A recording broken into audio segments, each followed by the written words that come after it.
As the founder of the Tyrell Corporation, Eldon Tyrell had access to unfathomable wealth, power, and technology. In order to colonize and explore habitable areas for off-world colonies, the Tyrell Corporation manufactured replicants. These replicants were just like humans, although often possessing superior strength and greater or equal intellect in comparison to their genetic designers. The Nexus 6 variety of replicants produced up until 2019 possessed strength and intellect, but were not equipped to live longer than 4 years in an effort to curb rebellions and limit their danger. Tyrell developed Rachel along these Nexus 6 models, although including significant differences. She was implanted with memories given by Tyrell's niece to better control her. Falling back on memories gave Rachel a sense of reality and purpose, evening out her emotions and testing to see the effectiveness of such an experiment for future Nexus 6 models. Whether Rachel was the only Nexus 7 produced is unknown. Tyrell also gave her more than 4 years of life, the exact amount remaining unknown, as she died in childbirth on June 10th, 2021. Given that Rachel had implanted memories and was not told that she was a replicant, she believed she was human. The metabolism of the XX121 is just as unusual as its reproductive cycle. The skin is composed of polarized silica, providing remarkable protection from an impact. They also do not have constant cellular activity like mammals, and consequently do not generate body heat. Their internal energy is electrical in nature and is circulated via the devastating acid, which is their blood. The acid is highly conductive, and the molecules are ideal for energy storage and transportation in a process similar to a battery. Because of this, the XX does not require food to survive. They needed to create resin and webbing, to grow and to heal from injuries, but to continue to exist, they need only have access to electrical current. They can derive this current from a number of sources, including solar energy, static electricity, and direct current. They are even capable of surviving by simply being close to high levels of electrical power. For example, current moving in a power line induces a current in the XX much the same way that a radio signal induces a current in an antenna. This kind of current supplies enough power for the XX to survive in dormancy and to recharge slowly while inactive. And because of this, the XX is attracted to the machinery of humanity. In a way, it smells good to them. These sources of food make the XX a creature of incredible endurance. It eats dirt and water to reach the adult stage, and once mature, can survive on the energy generated by a light breeze. The process of absorbing energy is a quick one, and they can go from having virtually no energy to being fully charged in an hour if the energy is available. Now, their physical abilities are also enhanced by this arrangement, as the XX is active while exposed to a strong food source, and it can work and fight indefinitely without tiring. In researching the XX121, I often find myself reminded of a parable I heard as a small boy. God and a prophet stand upon a mountaintop. The prophet looks over the land and says, "Why are we all here?" And God says, "Well, to live." And the prophet says, "Well, why are you here?" And God says, "To guide you." And the prophet says, "But you do not speak to all of us." God slowly shakes his head. No, not all of you here." And the prophet thought on this and quickly came to a decision. God, give us an example. Show us something that we can all point to and say that is from God. He is with us. He is here to guide us. And God looked at the prophet. You want an example? you need something to point to and say, God is with us. I have just the thing. Do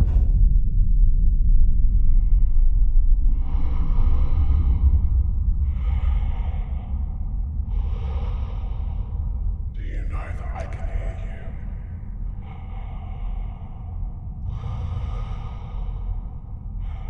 Do you ever hear me? I found them.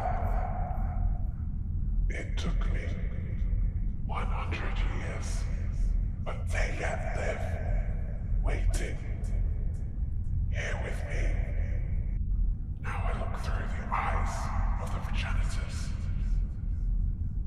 I have so much to show you. Come and find me, or I come find you.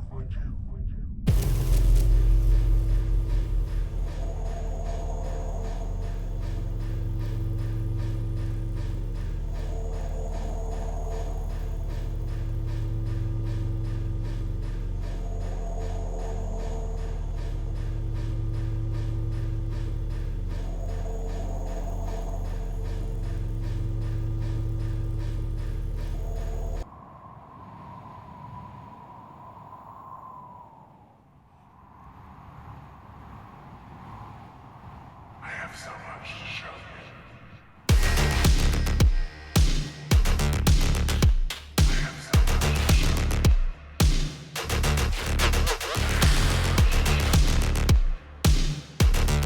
I have so much to show you.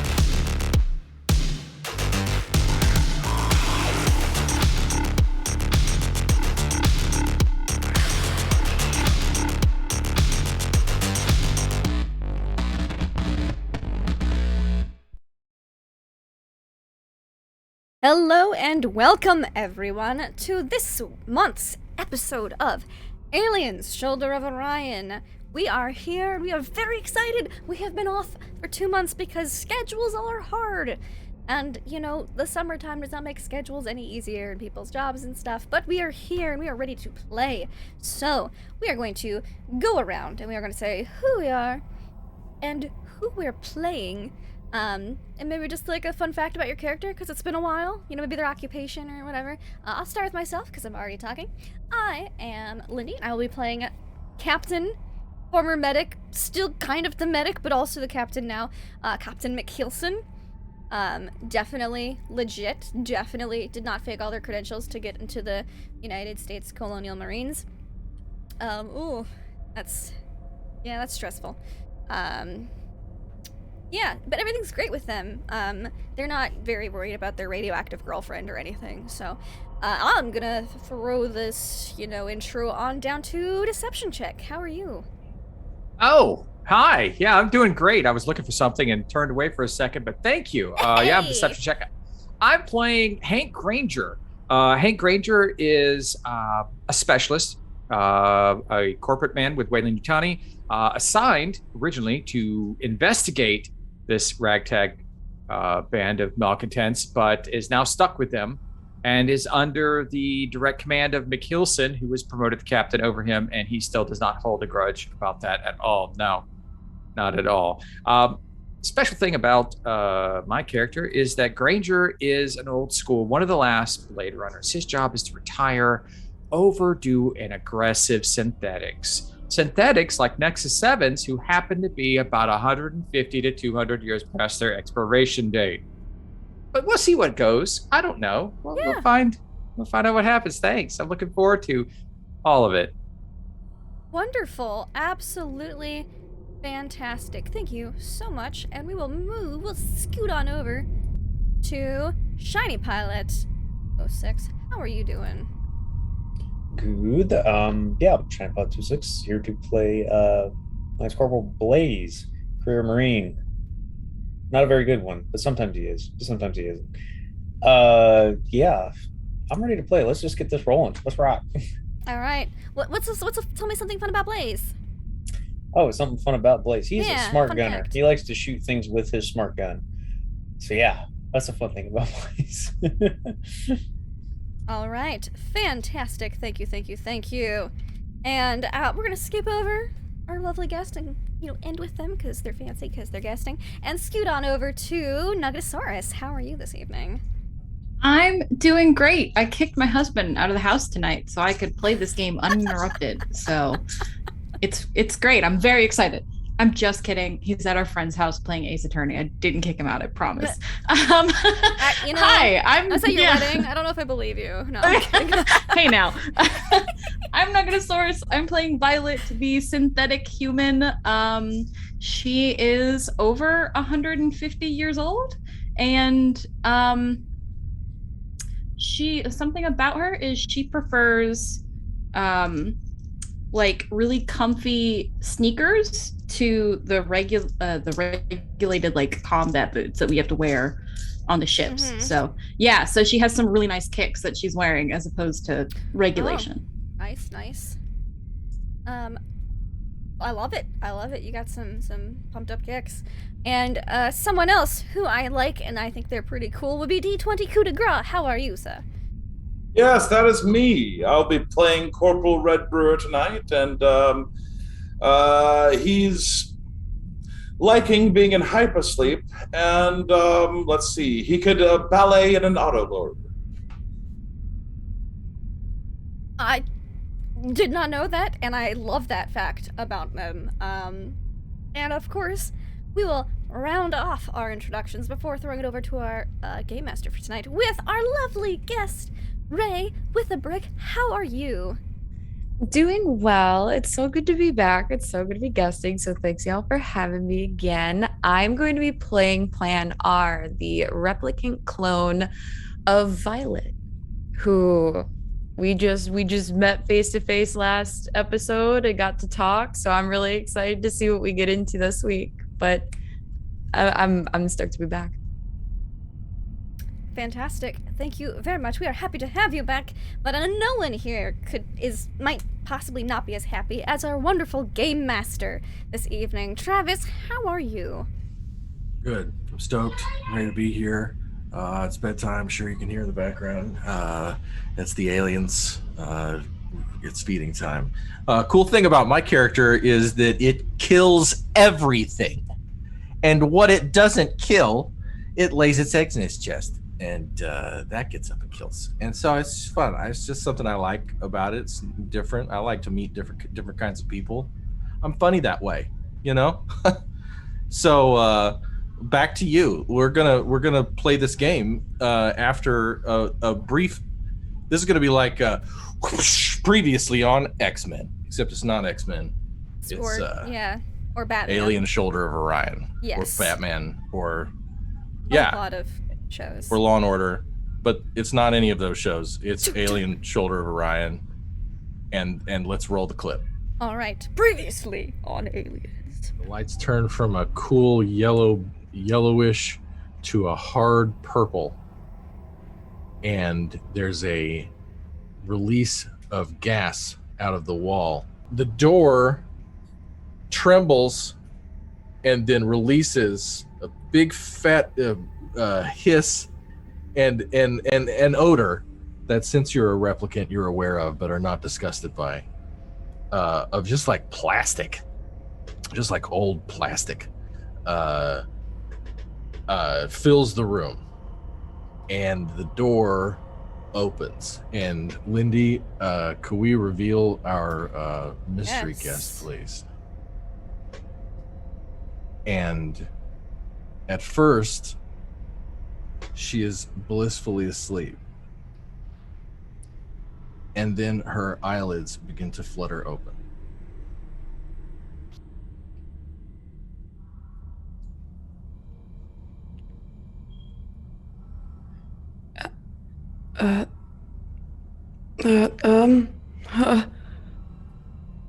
And she just kind of like startles and sits up as quick as she can, and then realizing that's probably a bad idea, kind of just has this like rush go over her, and you see her kind of like eyes tilt back a little bit and just kind of like trying to catch her bearings.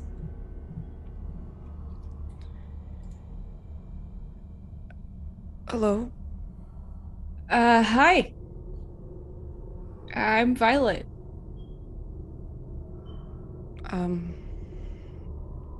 Hi. Are you okay? Do you need anything? And she'll like kind of like start like self-assessing to see if she does need anything. No. I think I'm okay. You might want to go slow. I think you've been asleep for a really long time. How long? Uh, Is a long time. a long time. I can't tell. I just know it's been probably too long. Oh. Okay. And she's like at this point like looking around the room, trying to like gain any sense of understanding or bearing. And she looks very confused. Like very like, what is going on?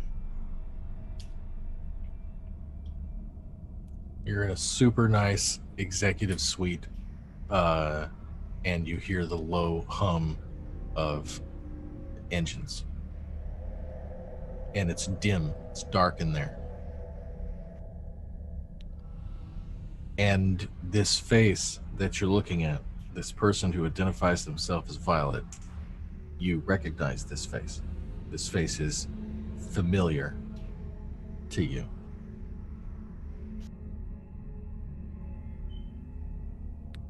Do I know you?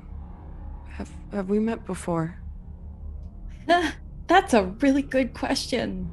I don't know you. I recognize your face. And I think you know me. I lost all of my memories. So you probably know more than I do.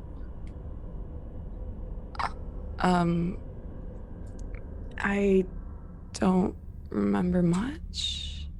And you see her kind of like have that look of like trying to physically go back and remember what she can. I don't remember much. There's a beast, and I remember an egg, a horse, flowers. That's all I know, really. Yeah, that sounds about par for course in my life right now. Do you want to? Do you want to? I know. So, explanations. You're on the Ephesus, which is a ship. The Ephesus is inside my ship, the Remington. Everybody just went to sleep for 10 months. Because we're going to, funnily enough, a place called Black Egg. And she like pauses to see if there's a reaction. There is like a notion of recognition. Her eyes get out wide for a second and then kind of like pensive again of like, that's not a good idea.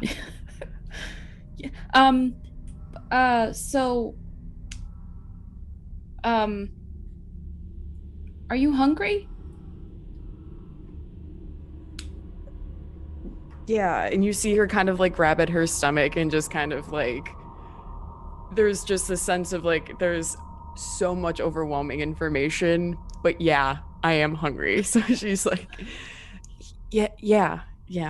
And she will attempt to like start moving her limbs and try to get out of the pod. And I mean, Violet will help as much as she lets her. I'll take you to the mess. And while we're, I can explain some stuff. And I gotta get the ship underway too. But I can do that in the background. That's fine. Okay. Yeah. Yeah. Sure. Lead the way. Okay. Yeah. And then Violet leads the way to the Remington's mess, while in the background on her visor, getting the ship underway for FTL. And as these two women leave the room, as Violet helps this woman, whose only designation is a post-it note that says Plan R, we will end tonight's game.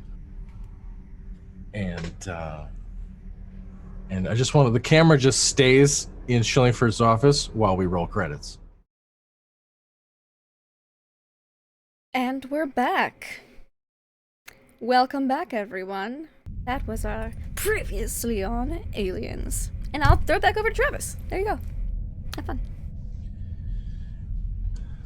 The USS Remington is a Bougainville class colonial marine freighter that can comfortably fit 7,000, according to this, including 40 troops. So you're saying we were really understaffed with like 7?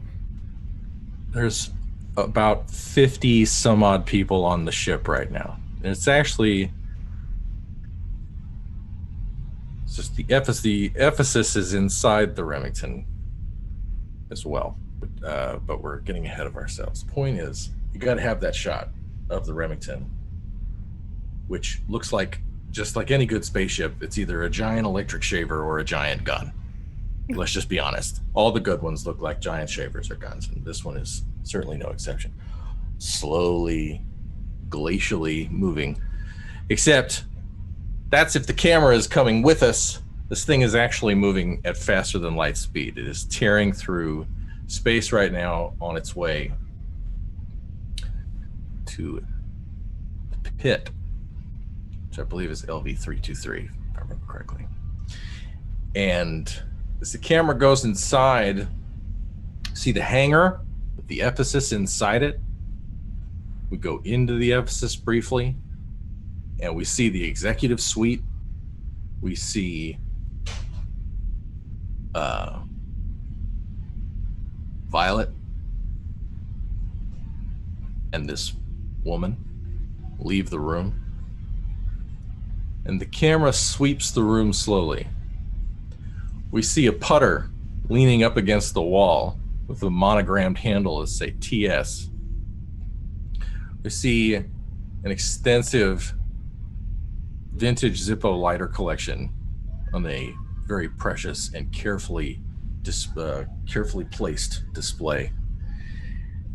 And then sticking out like a sore thumb over the desk is a bright red painting, the black and white Rothko, which I've put in Twitter and also in Discord, and I shared it with Ray.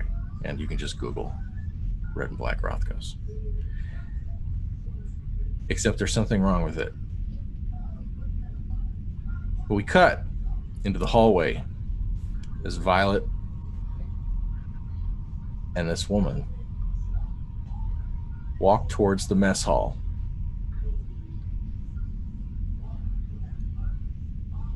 When they enter the mess hall, again, this ship not only is woefully understaffed, but it's so large that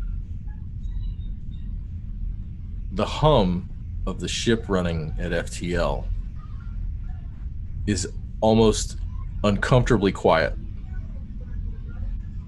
It's creepy how quiet it is in this room.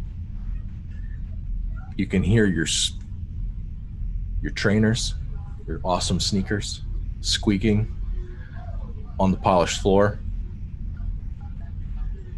Your very breathing bounces off the walls.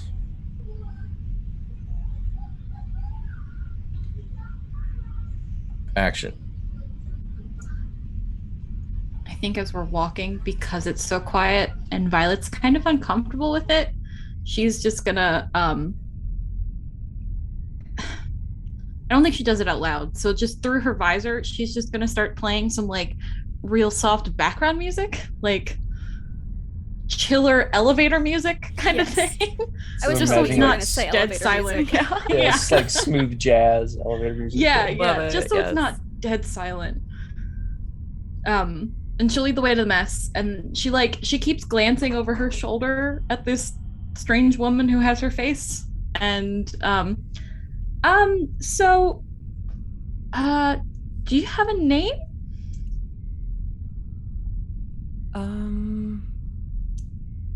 And she thinks for a moment. Does she have a name? Does she remember having a name? DM question. No. So you see her look like very puzzled, like kind of like she's never been asked that question. She's never had to consider that. No. Oh, that's okay. Is there anything you want to be called?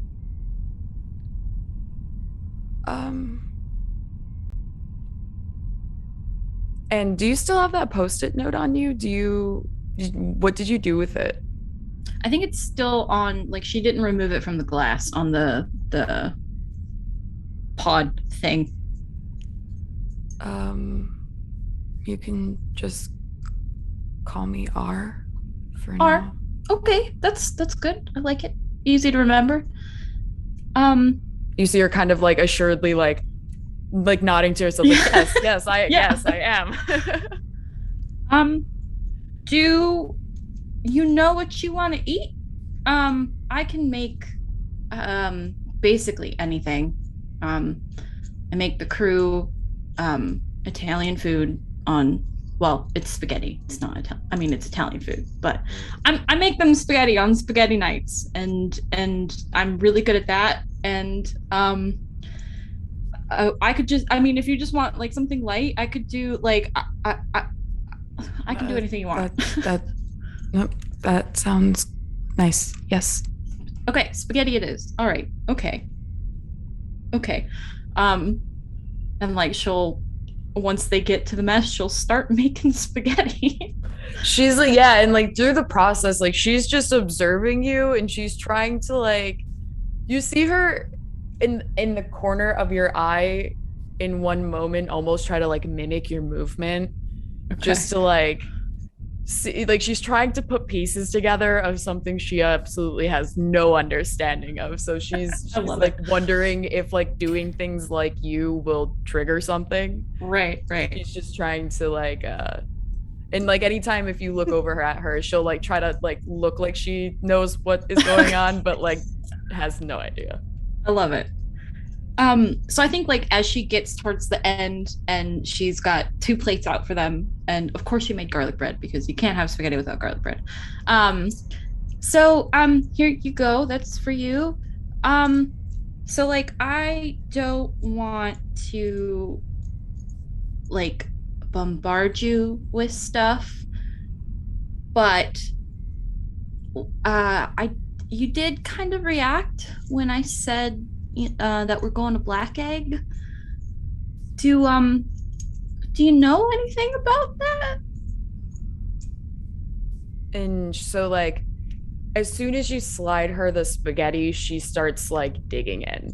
And when you like almost like feverishly.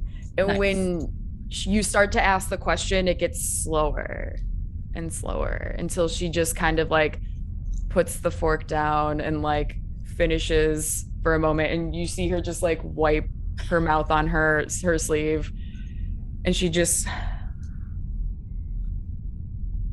looks at you like directly in your eyes, and she says, all I know is that whatever is there is not safe, and it is dangerous.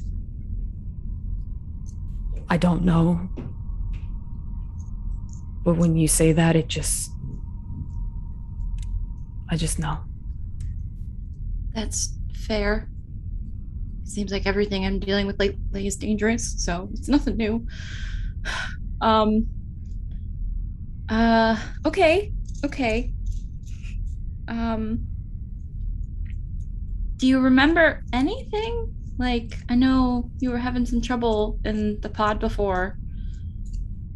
Do you have any memories? Because I said I recently, like a couple, I mean, it feels just like a couple days ago, but like in reality with space jumps and everything, it was a couple months, but I mean, probably a year. I don't know. Time's weird. I don't remember anything past waking up on the Remington. So, I mean, like I've mentioned just really briefly, I remember Black Egg being terrible. I remember a white horse. yeah, that's a common theme with us. And then specifically purple orchids. Right. And right there, Hmm. Lindy, Oh. can we run the video? Now stand by before you hit it. Did you hit it? Nope. You said before I hit it, so I didn't hit it yet. There you go. Thank you. Their eyes go white. She drops her fork. And they are frozen.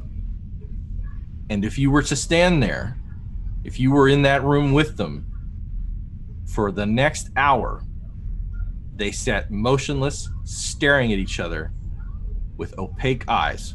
Roll the clip.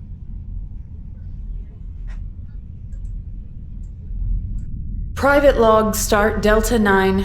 And Mother, I want this filed under Orchid. You've cleared my afternoon? Yes, sir. Well, this had better be worth it.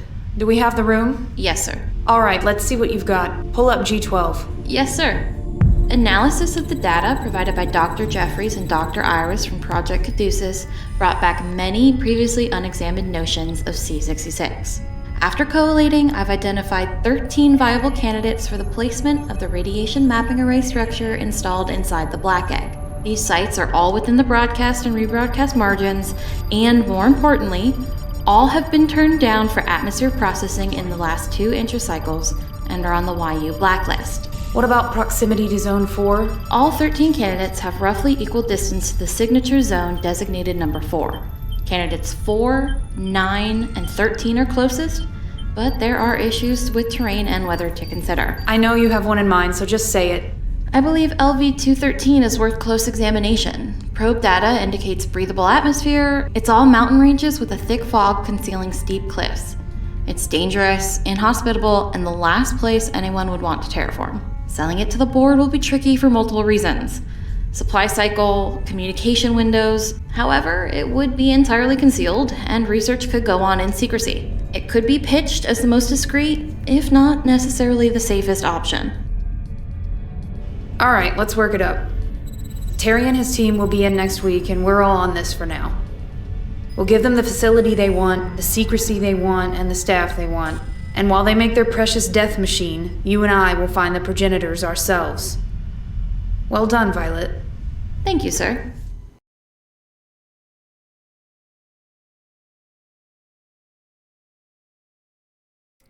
And we're back. Travis? And in that memory, in that shared memory, for the next hour, the two of you worked out the logistics of how to get the egg there, where to put it, how to lock it down and make sure it wasn't going anywhere.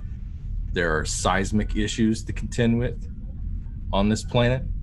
There is dense fog and basically year-round light rain and temperate, high humidity.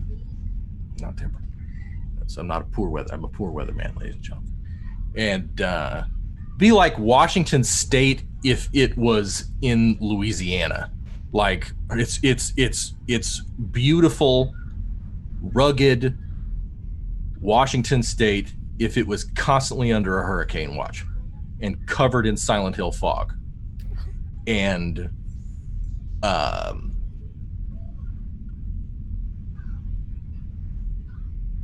then you snap out of it and you're staring at each other in an empty cafeteria, and your spaghetti's cold.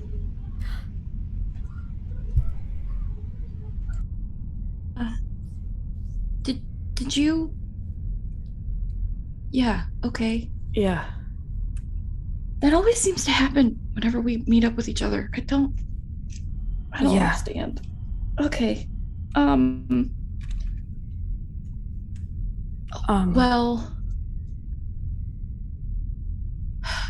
I guess we know a little more now. Yeah, I would say we do. Yeah, okay.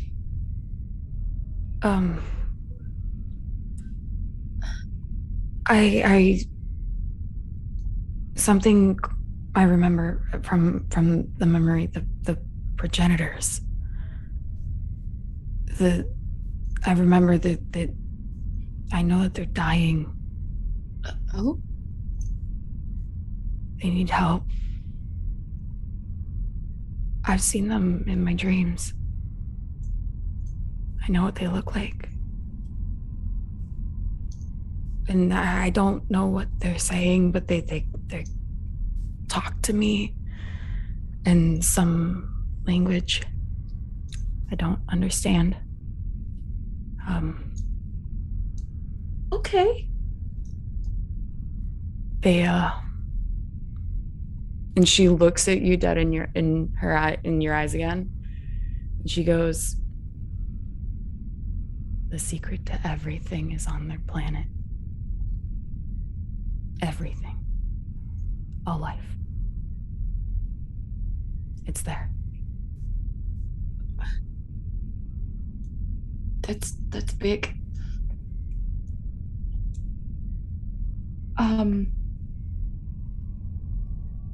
Okay. So, a while ago, I met another one of us named Iris. She's our sister. And when I met her, the same thing kind of happened. We received a transmission, a signal, something. I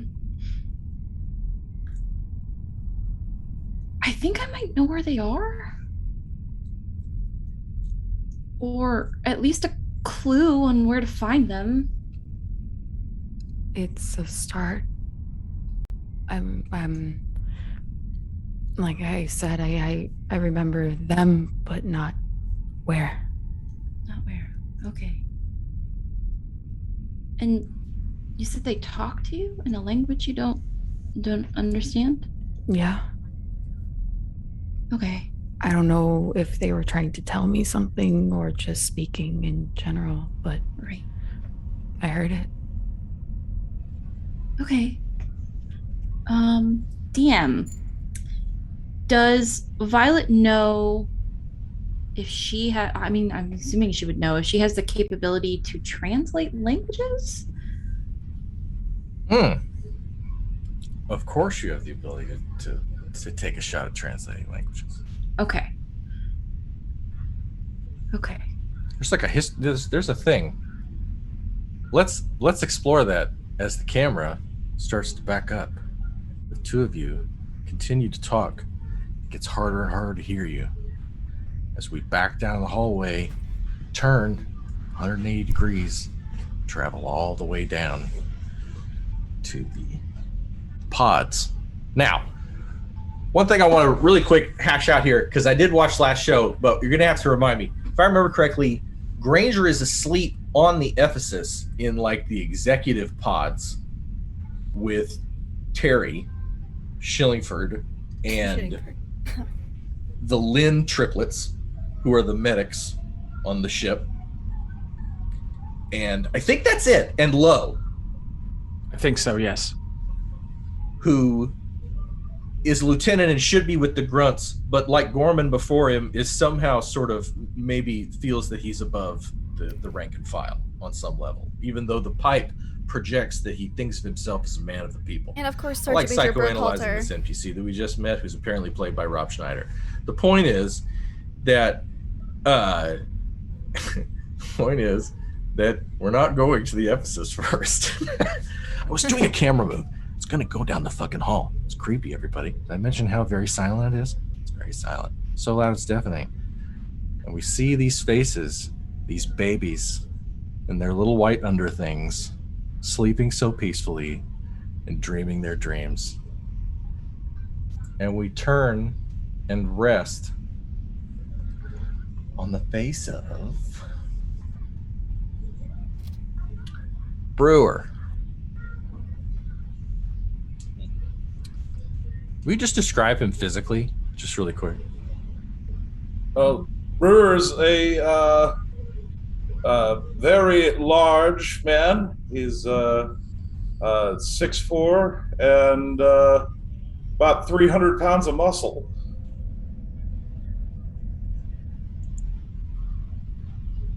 And in his head, he's grilling.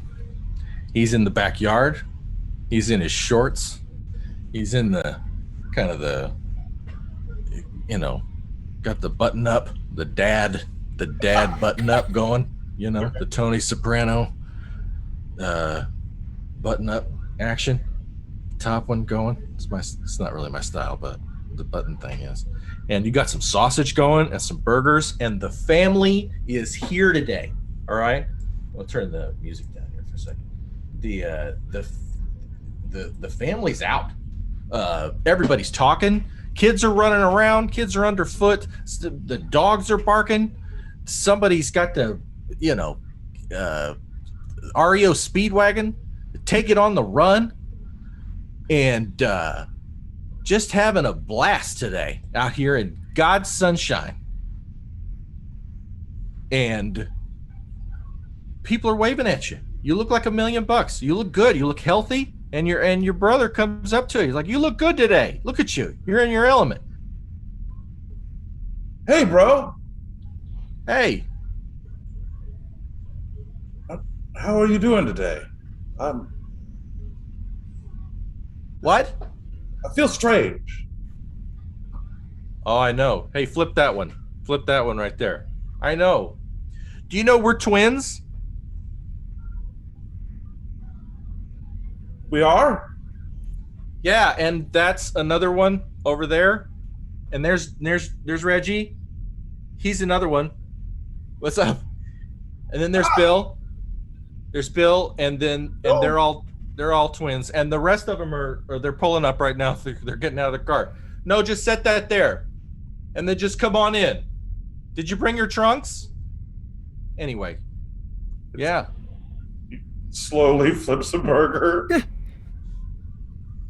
How does it feel to be like 100 years old? It's your 100th birthday. That's a massive milestone. I'm 100? You're 100? Well, we're all 100. Well, yeah, well, no, you're 100. I'm 31, Reggie's 31, Bill's 31, but you're 100. But I'm 100. Oh my God, and you look amazing. Obviously, for 100 years old, you're gonna burn that. You're gonna flip that one. Oh, you're gonna burn it. Who wants cheese? What did you get? Cheddar or just American? You didn't do the Kraft like singles, did you? How many of us are there? And as you ask that question, over your brother's shoulder, you see Private First Class Thompson standing there in full military fatigues, and he's got a red Solo cup, and he's looking right at you. What? Thompson, what are you doing here?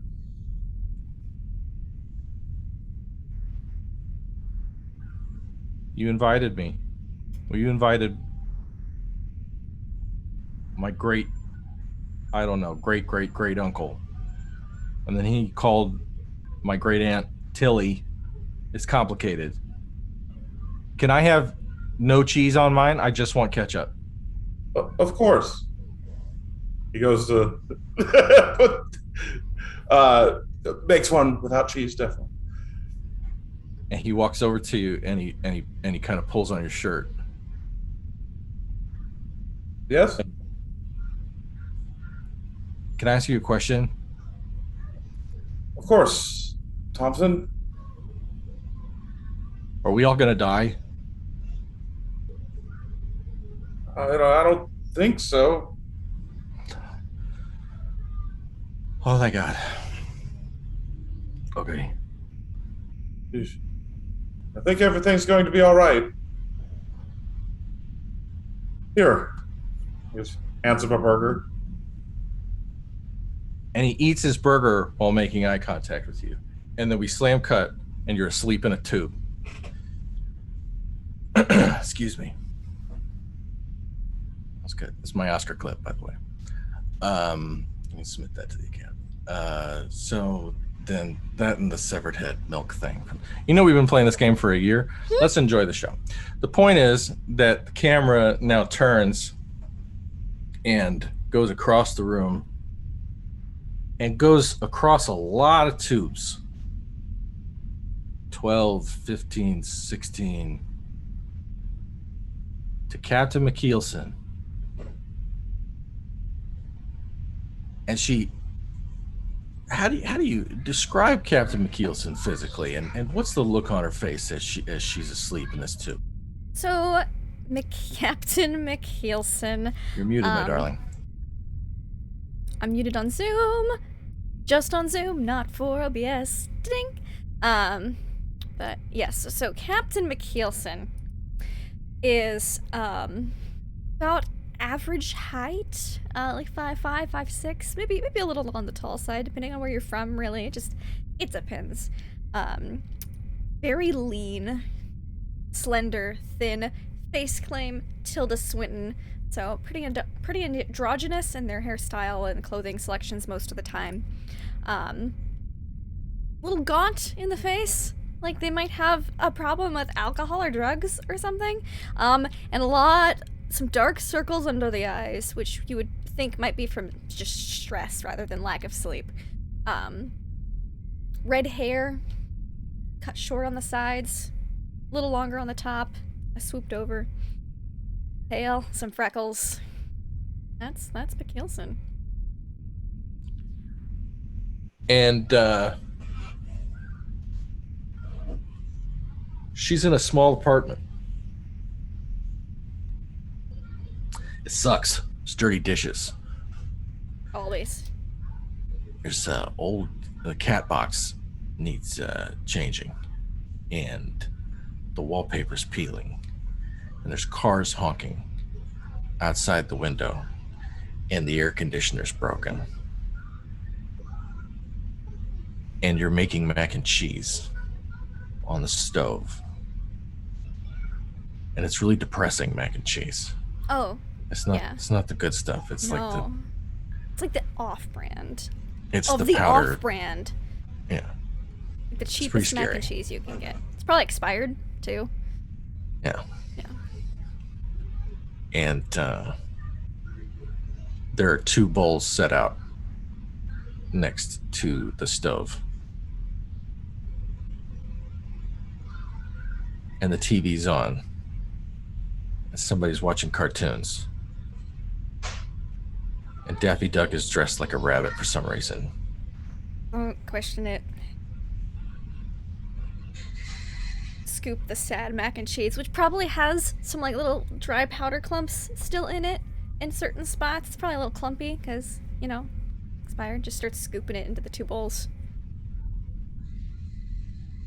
And you see a pair of boots kicked up over the side of the couch. And you'd know those boots anywhere. And she's over, and she's watching cartoons, waiting on her mac and cheese.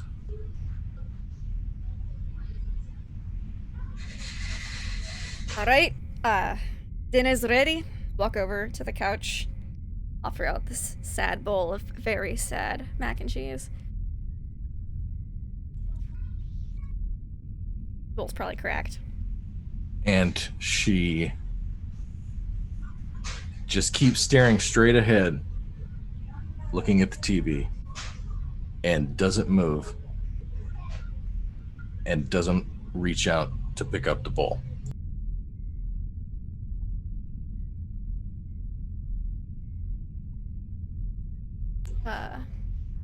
Hands are full, holding 2 bowls.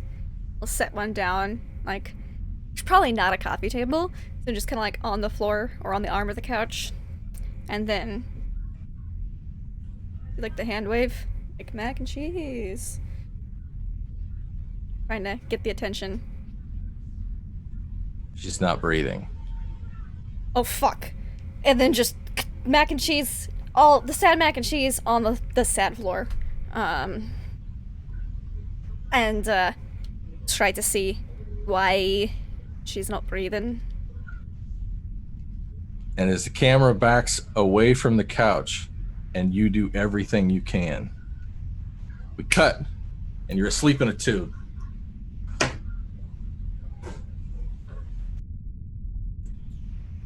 Can we check on the music and roll 20? I want to hear the engine hum. And The engine hum's going. The engine hum. Yeah. Is it? Yes. I mean, it's not now. I blame myself. Now it's gonna. Yeah, there it is again. I think roll 20's bad at my browser. Anyway, back to that immersion. Hey, folks. So, McKeelson in the tube. The tube stays where it is. The camera keeps moving to Kennedy, who's asleep. She has a wry smile on her face. And the camera comes up and pauses over Kennedy and then keeps going. It just keeps moving to the next pod containing Lieutenant Corporal Blaze. Blaze, I think for the ladies and well, really for everybody out there, why don't you briefly disguise this? Don't disguise him. Don't disguise this specimen. Well, let's disguise this specimen to of us. Man. Just give me a brief capsule of Blaze and what's going on in the tube. Of what's going on in the tube, just brief. Because he's like we're not a Val Kilmer type, but definitely he is. Gerard Butler. That's his. Yeah, Gerard Butler. Face yeah, claim. there you go. Yeah, Gerard Butler's his face claim. He's like, in my mind, he's Hudson meets Hicks. That's a blending of the 2 characters from the Alien shows. He has his moments into both characters, and that's kind of how he rolls. He's a career Marine. He's been around. Average build, average size. He's seen some shit. He's done some shit. That's why he's not very high up in the totem pole. But he tries to do what's doing, which is keep his friends alive and come home alive. And in that tube, he is not resting soundly. He's having a nightmare. He's tossing and turning. If that's possible to do in cryosleep, he's having a nightmare. Well, and I want to kick this one to you. Like, what's he dreaming about? What kind of a nightmare you think? I imagine his nightmare is one of those nightmares to where scenes keep changing and there's no sense to him. He is first in a large city like you'd see for Blade Runner with the neon lights. He's walking in the street. Could even have a light rain, but it's definitely dark out and it's got the smells of food and cooking going on, the sizzling of the grills, people walking and talking, just ambient noise in the background. And he'll turn and look down an alleyway. And the moment he looks down the alleyway, it's now changed. And he's like on a ship. He's looking down the hallway and he starts walking. And he's kind of looking around and he feels the sudden urge to find something. Something is missing. I'm missing something. He's checking his pockets and he's looking. And he reaches, oh, there it is. And he looks down and he pulls it out. And what it is nothing. And he's looking at his hand, and all of a sudden his hand is gloved. And he looks up, and he's no longer on the ship. He's now on the planet they were on when they first discovered the facilities with the Yautja and the other aliens, the experimentation that was going on.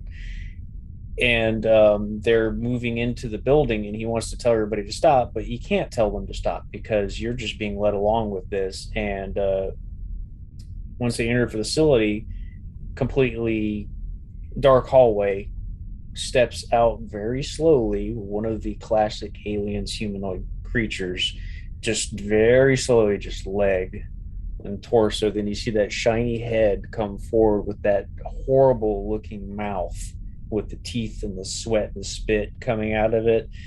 And it just makes that horrible hissing sound. And I imagine that's what he's got. And it's just sweat pouring down his face. And he's trapped in like this loop. It doesn't escape, it doesn't get out.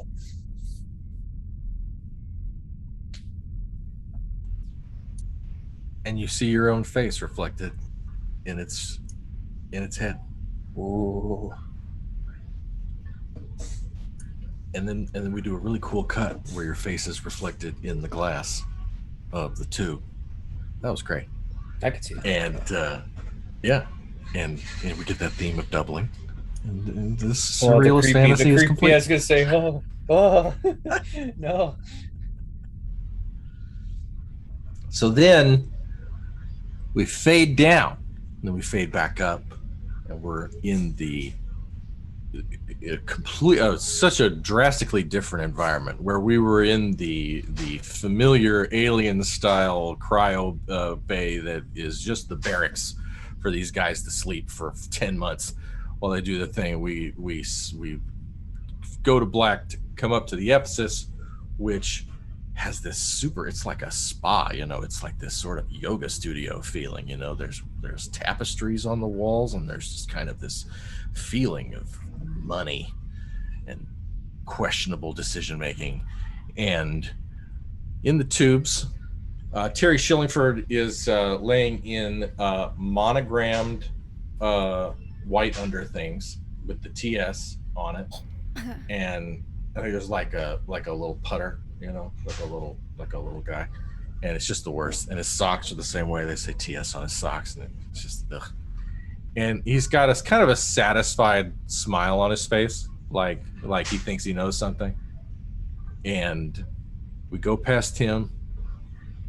Lowe's asleep, and the Lynn triplets are obviously eerily asleep with perfectly null expressions on their faces. 1, 2, 3. And then we see Lieutenant Hank Granger. He's not a lieutenant. I don't know what he is. He's a blade runner is what he is. He's a contractor. He's asleep. And describe Granger. I bet he's a barrel-chested guy who, like Brewer, is pushing the white under things to their, this get the barrel-chested thing with the undershirt. It's very masculine. Describe Hank Granger as he lays resting in his tube. Hank Granger imagine a silver-haired Matt Berry. That's a face claim for him. Laszlo from What We Do in the Shadows. So he's got the beard. He's not at this age. He's not perfectly fit, but he's got that old man fitness. He's pushing 60, maybe 70. You're not sure. This day and age, you can't really tell how old anyone really is. And with as much hypersleep as he's been in, who knows? But he's sleeping a little restlessly, I guess. If you were able to look at him in the hypersleep chamber, you notice that a good portion of his body, not his arms per se, but his body and his legs are scarred with burn scars. Not to mention other scars, but those are the ones you would notice most, because those are what no one's really seen since he's been on these ships. And he's a little fit. He's sleeping restlessly at this point. And what's he dreaming about? It's a dream he's had a lot recently. It's not just a hypersleep dream. He's at home on Mars in the apartments of the Weyland-Yutani Corporation complex. He's in his apartment with his wife, Julia, and his daughter. He calls her Violet, but it feels wrong. That dream wrong where you know something's off, but you just go with it. He's younger. yeah, you can't tell exactly how younger, but he looks like he might be in his 20s or 30s. He's fighting with his family right now about boundaries and choices. Violet's screaming at him. You can't control me. I make my own decisions. She's throwing things across the room. Julia's wife is sitting there looking at him like, again, she's smiling at him, but it's a disapproving smile, like you finally have crossed the line. I'm standing there yelling back. I'm like, you can make your own decisions when you know what you're up against. You can't possibly know enough to make the right choice. And they're just going back and forth. It's one of those fights where only a family can say the meanest things to each other and still look at each other the next day and care. But for right now, it's all hands on deck. We're going for the throat. And then there's a flash of light and it blinds me. When my eyes clear, I'm again in the Mars complex of Weyland-Yutani, but now it's under attack. The Weyland-Yutani complex this time was bombed by a contingent of David 8s that were malfunctioning. There are fires everywhere, and Granger is doing his job. I'm dispatching people left and right. It's basically what the Blade Runners are designed for. I'm locating David 8s, and I'm dispatching them and moving on. I'm trying to work my way to the apartment complex proper, where my apartment is. There's fire and death everywhere. Looks in that open door, you see remains, but he just moves on. He goes for a few more minutes, finds the remains of a child near a door. He looks closely to see. It wasn't fire or smoke that killed this child. He steels himself and angrily moves double time towards his apartment. He arrives there. I look through the door. I see a David 8, heavily damaged. He's standing over the body of my wife, Julia, and Violet is over the top of her trying to protect him. Another flash, an explosion somewhere in the complex. My eyes are blinded again. When it clears, the David 8 standing over my wife, Julia, and my daughter, Violet, is now Dr. Jeffries. Violet on the ground is Violet 6. Jeffries has a gun. Violet is protecting McKeelson now. And that almost knocks the dream completely out. You know how you get that point where you almost wake up, but then you just kind of fall back into the dream? Jeffrey smiles and looks over and goes in my best Greg voice, "Well, hello again." And then he pulls the trigger. And the dream cycles again. Yeah. We slam cut. And you're asleep in a tube with your scars. And we proceed down. And Major Maxon Burkhalter, with his mighty beard, is resting peacefully in his own tube. And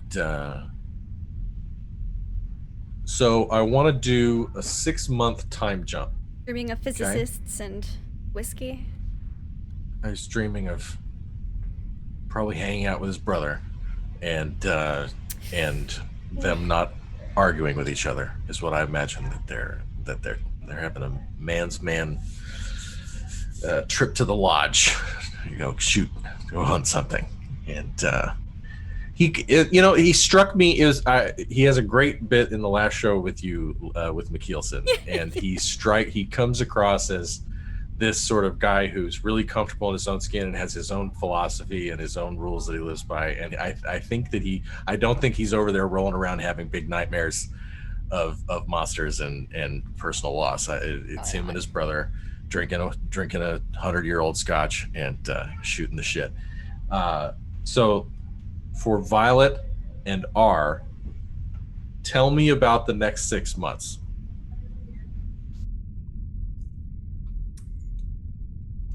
Well, I know Violet has some plans. So, I think what she starts out doing is getting the ship underway for FTL, making sure we're on the right course, making it like a background program that if anything goes wrong, she'll be alerted. And then she gets R kind of settled, like a cabin, some clothes, give her a tour of the ship, and despite how large it is, and yeah, it's huge. Just kind of like spend some time trying to figure things out and getting to know her sister as much as they both can with, no memories. And then she's gonna do some background stuff inside the is it the emphasis or Ephesus? Ephesus. Ephesus. Ephesus. Okay.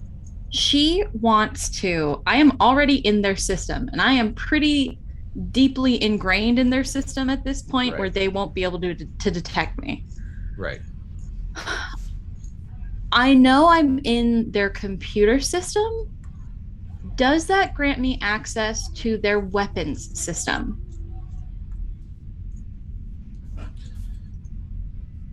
Let's do a contact roll to determine your level of control over the Ephesus, because from watching the last show, what I know you went right at was Shillingford's files, and you did that through the Ephesus. But if you want control over this total ship, I think we should make a contact roll and see how far you get. Okay. I'm sure you'll get 25 successes. How about 2? I'm sorry, what was it? 2 successes. 2. See? Look at that. My God, you're like a wall of dice. Damn, look at that. What is that, 15? I have a 13 in contact. So yeah, you do.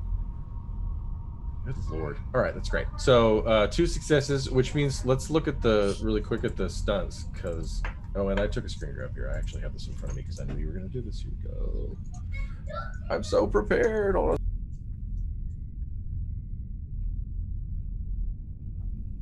on. Wait, where'd it go? All right. You gain a +1 to later skill rolls related to this one in case you ever had to do anything with the Ephesus again. You don't need to do the same thing in the future. So I would say so you got to pick one of these and then we'll interpret it. You do it fast, which or you hide your tracks. That. I want to do that. There you go. I'm going to hide my tracks so they have no idea I'm in the Ephesus. Essentially, I want to be able to, if they do anything nefarious, I want to be able to shut them down at a moment's notice, essentially, is what she's trying to do. And then she's just going to spend time. I know she broke down into Shittingfield's files. She just wants to keep digging and find out everything he knows and anything he's planning, anything. I think she becomes a little bit obsessive with it because she doesn't trust him.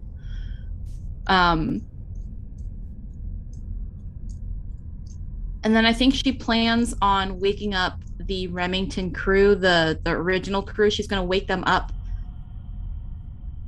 maybe like 2 weeks before the rest of them are scheduled to wake up. So we can kind of have some prep time and go from there. And then she just spends time with R. All right, so let's look at that a little bit. So you set like a scheduled release, like they're gonna wake up at a certain time, and you like mark the calendar, and the auto routine of Mother, which is you, is just gonna do that.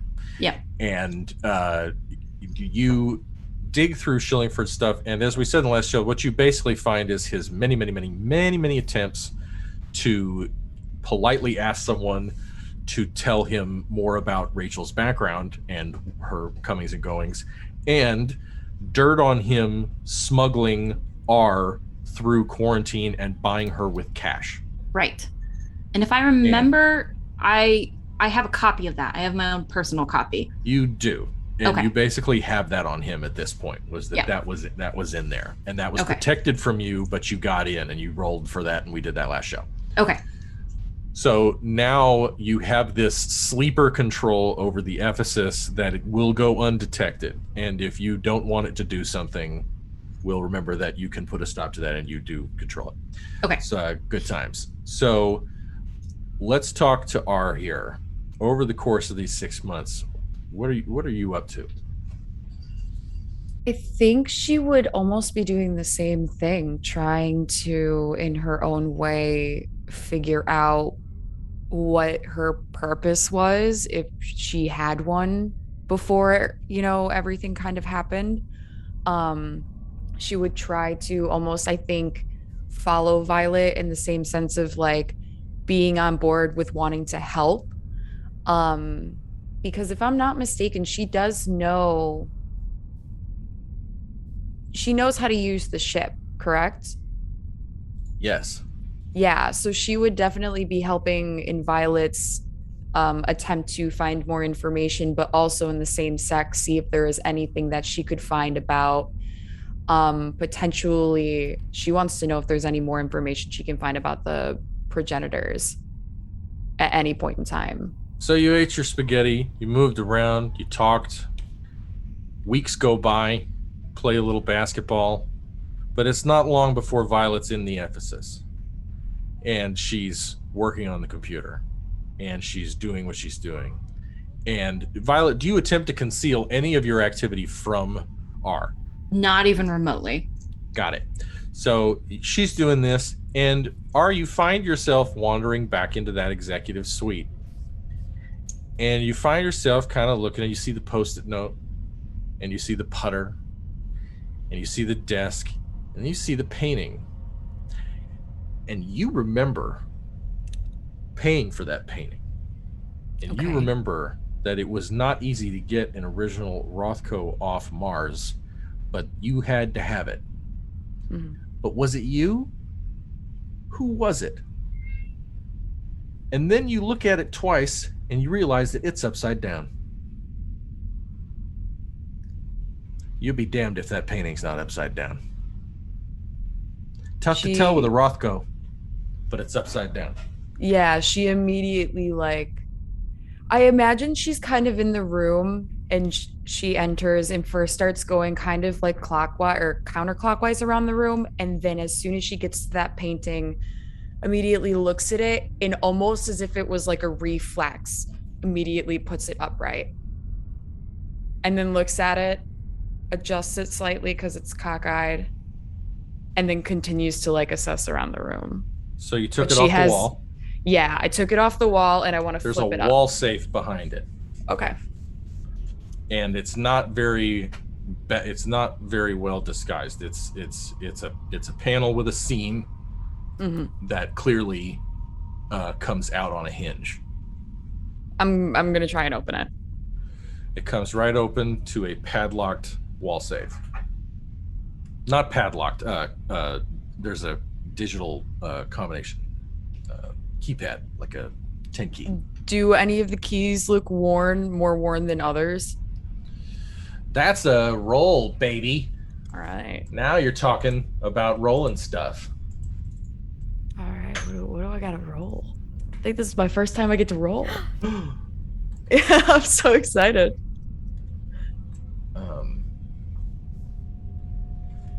It's observation. Observation. Okay.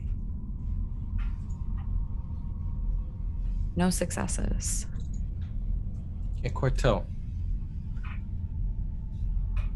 Can I look through the desk to see if I can find any maybe another Post-it note with his combination on it? Sure. Go to the desk. It's a bunch of just like tchotchkes. He's got weird,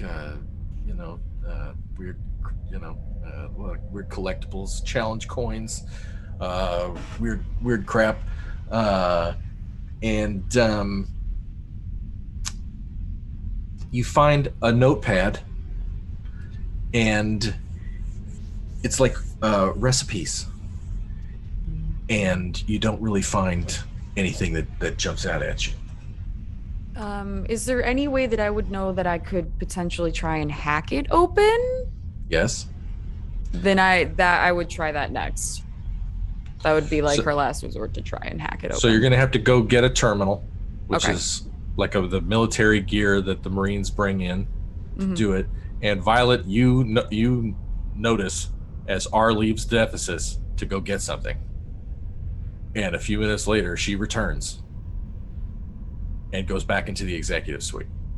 I think Violet will like, because I imagine she's off doing something like with on their bridge or something, and she sees this, and I imagine she doesn't see it through her eyes. She probably sees it through one of her xenomorph's eyes that are kind of like up, and like she definitely has one on the Ephesus. Oh yeah, Yeah. What have they been doing? So I totally forgot that you had those. right, I love them. One has definitely been embedded on the Ephesus, and it is incredibly well hidden. They will never find it. Hopefully, I don't know. We'll see.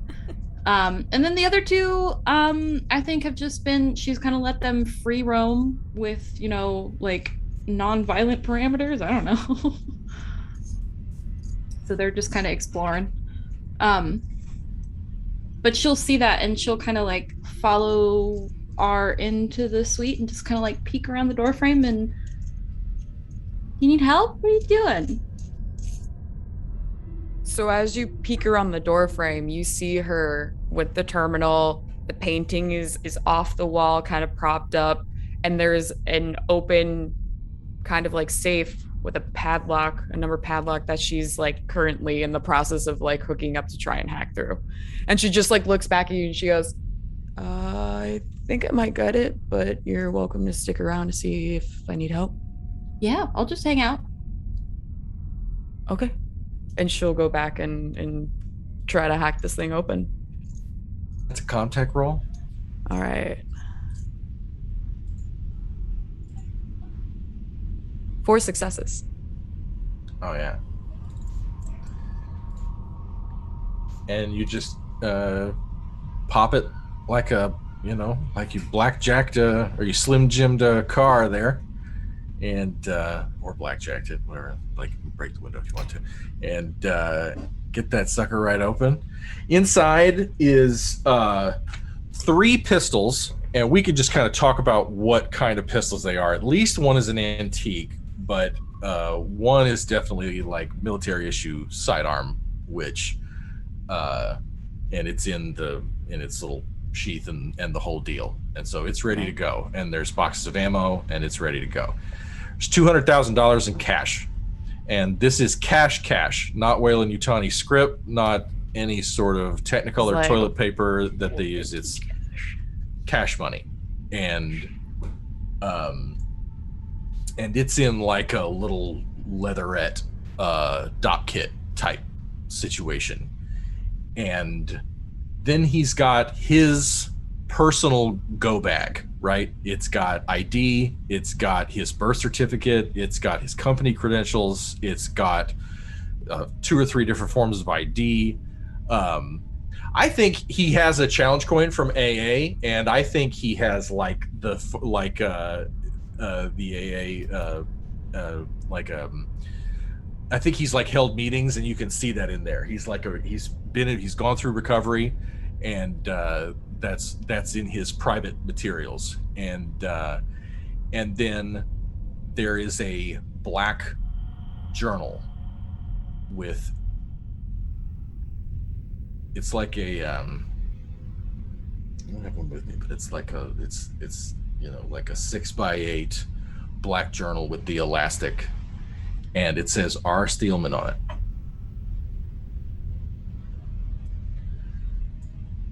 I kind of go through and take everything out, and I lay it out. Like I create an opening on the desk from all the mess, and I kind of lay everything out in an organized fashion so that both Violet and I can look at it.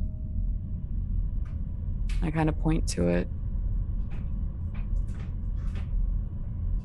Looks like he's ready to hop out at a moment's notice. Yeah, I guess so.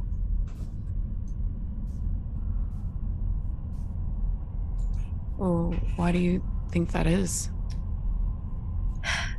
Well, when I was digging through his files, I mean, he has done some real legal stuff, so probably like a running, if you need to run at a moment's notice. Yeah.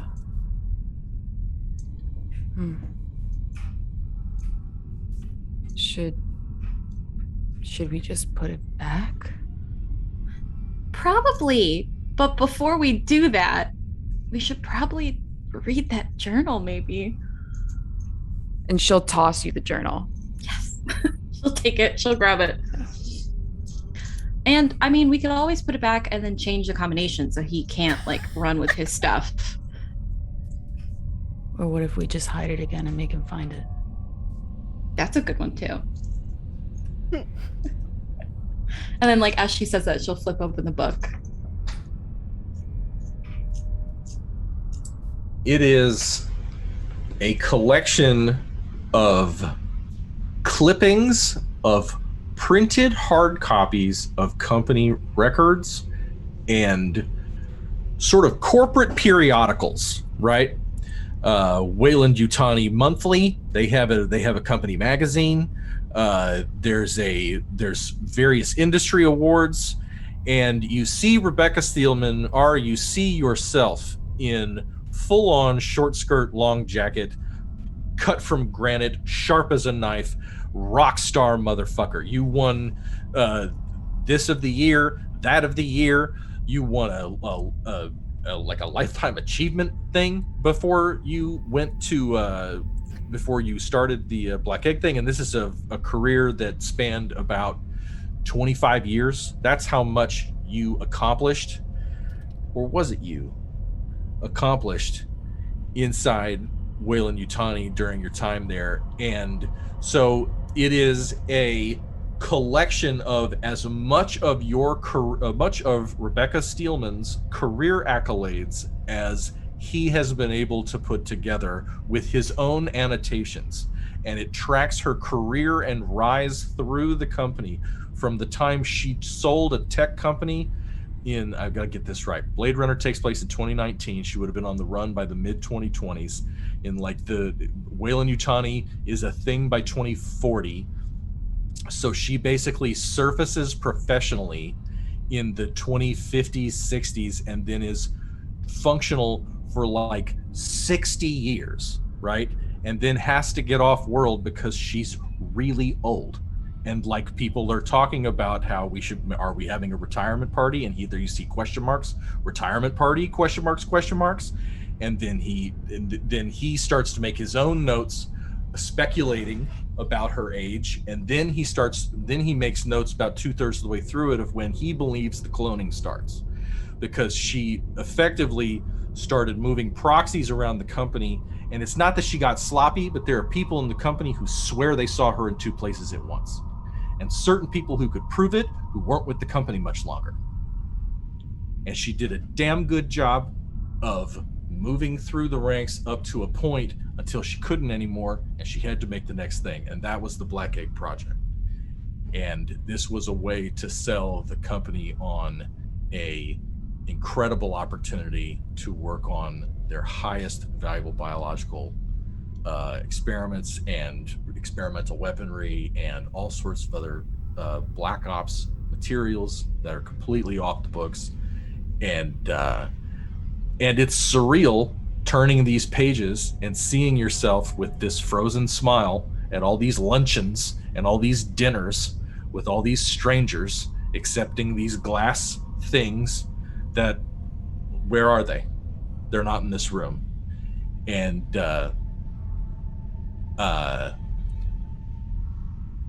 it's surreal turning the pages. I think this is you.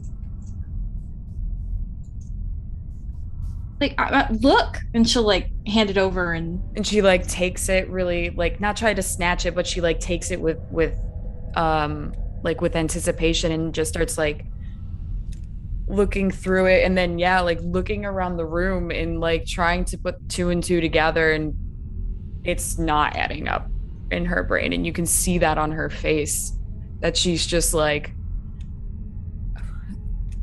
Why can't I remember any of this?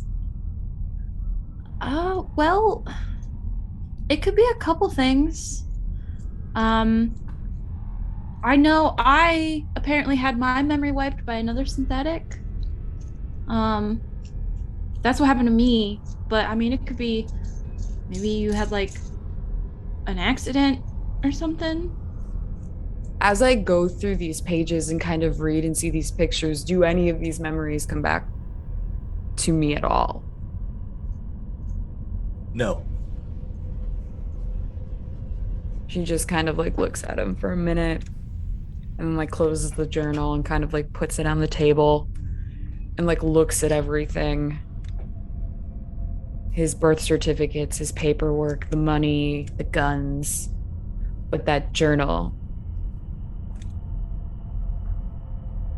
It makes sense, but it doesn't with everything else. And she turns and looks back towards the pod and then back towards the journal and then you. Well, then maybe we can figure out what happened to me. Definitely. Maybe it was a synthetic. I mean, maybe. I don't know. Do you think it was him? I think he spent a lot of money to find you. It might have been him. Like I said, I don't trust him. He just gives a vibe, you know? Okay. But it very well could be that he, at some point, he wiped your memory, and I don't know. I wish I had the answers for you, because I feel like answers for you would mean answers for me too. So yeah. Yeah. I mean, I guess we just try and piece more parts of the story together. Yeah, and I think, as terrifying as it is, I think Black Egg is our best bet. As much as I hate to admit that, I think you're right. Yeah. I don't think we much have a choice. No, I really don't think we do, which sucks. Yeah. But This conversation goes on for 4 more months. It continues when you're on the bridge. Violet, do you sip tea? Does she drink coffee? Does she like have anything? You guys enjoy anything? She drinks orange juice. Orange juice. Yeah, she doesn't really like coffee or tea or anything, because I mean the caffeine doesn't do anything for her. But she likes the acidity that's in orange juice. Or what are you drinking? I think she's found she likes the bitterness of tea, just black tea. R is leaning up against the console while Violet looks at the monitors. It's very quiet. Lindy, until... Can you hit it? Yes. I mean, either It's of us can hit it. all very quiet. Until an alarm goes off on the emphasis.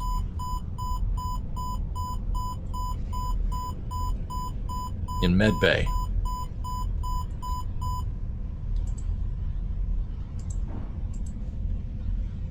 And Becky, your visor, not your virus, your visor is telling you that Burkhalter is going into cardiac arrest. I'm muted. Okay. She will. Can she do anything remotely? Yes. Make a contact roll to actually engage the emphasis. Our monitors spring to life, and 3 successes. cool. Yes, you get readouts. Monitors spring to life all around you as Violet's visor and her control as the AI of this ship. You know, it's basically like being inside her head is what I imagine, unless you're concealing anything from Ray, which I'm assuming you're not. So it would be like, you know, things just wake up. And the big thing is that you see that his heartbeat has stopped, and his blood pressure is crazy high, and he's showing all the signs of a major coronary heart attack. Okay. She will, like, I imagine as soon as the alarm goes off and she sees that it's a medical thing, like, she drops her and it's definitely a mug. She like drops her mug of orange juice and it like shatters, and then she is already up out of her chair, moving towards the wherever Burkhalter is, while she's messing with her visor, and she's going to initiate emergency medical procedures to revive him and stabilize him if she can do that remotely. You can do it remotely, but you can't do much in the tube. The tube can't do anything to him. You'd have to wake him up and put him on a table. Okay. You can't then, keep him from dying of a heart attack in the tube. Yeah, then she'll do that. She'll initiate his awake sequence, and like an emergency awake sequence, as she's heading out there. And then do her best. I mean, she's pretty strong. She's synthetic. She can manhandle him into the med bay. I would also help. Go? Yeah, I would definitely like as soon as you like dropped your mug and ran, like she would have set it down and like ran with you and absolutely helped in any way possible. Perfect. Yeah. You got the gun on you? I imagine she took the one that is ready and like issued, because she would probably, I would assume she would recognize that as being something she could probably use and know how to use. So I did take that. Everything else I just kept laying on the table. I didn't even put it back. Oh, okay. I'm glad we pointed that out. Okay, so yeah, everything else is still laying across the desk. Okay, great. Everything's open, painting's still down and everything. Got it. So you guys haul ass the med bay. He's laying still. It's eerily quiet, except there's lights flashing and vitals going off on the monitors on the walls, and he's flatlining. And you would have to open it up, which you do.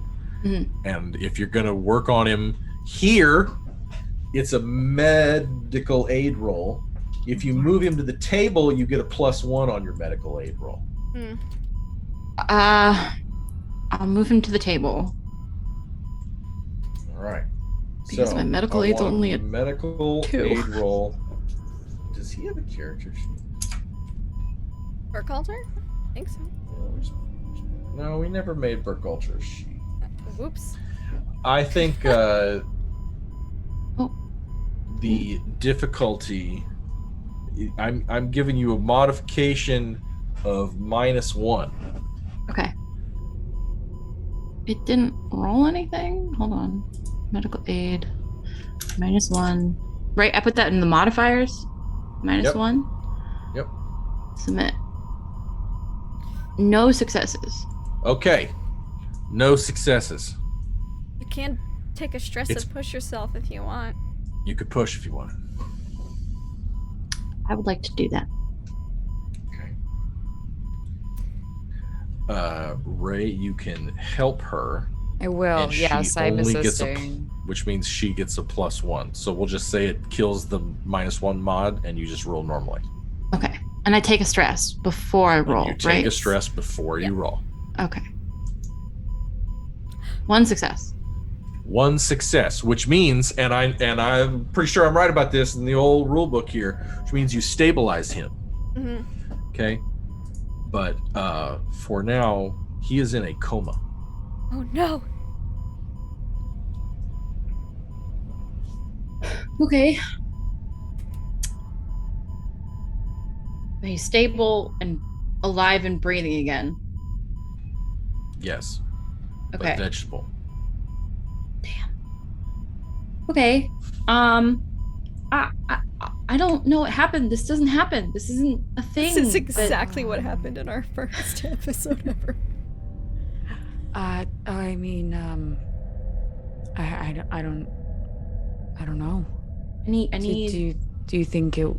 Did you think he caused it on himself? Why? I don't know how. They're asleep when they're in the pods. Exactly. I can't assume anything else would cause that.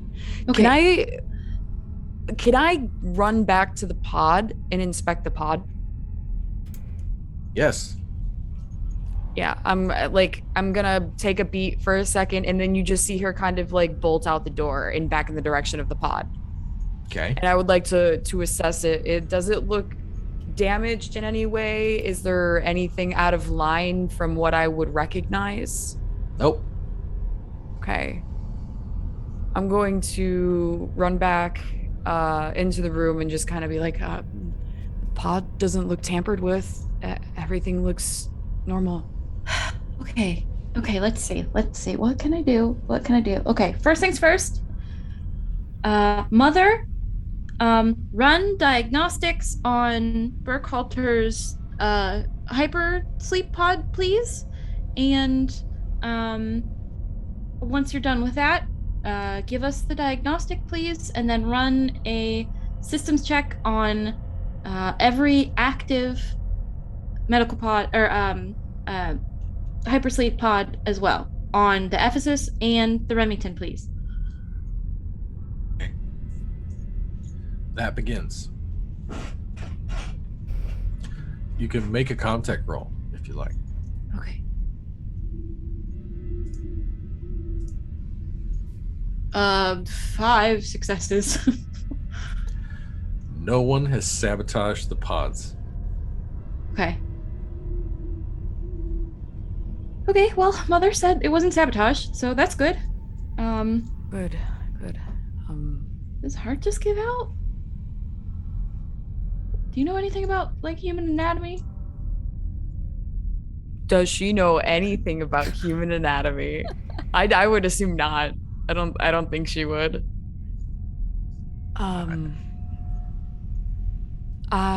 Basic, but not, okay, same. not, no. I mean, the only thing I can assume is something happened within himself. Okay. Okay, so then next step, what would McKeelson do? They would run a medical check, right? Yeah, okay. Mother, can you have the med table scan Burkhalter for the cause of this and it's any foreign objects inside him?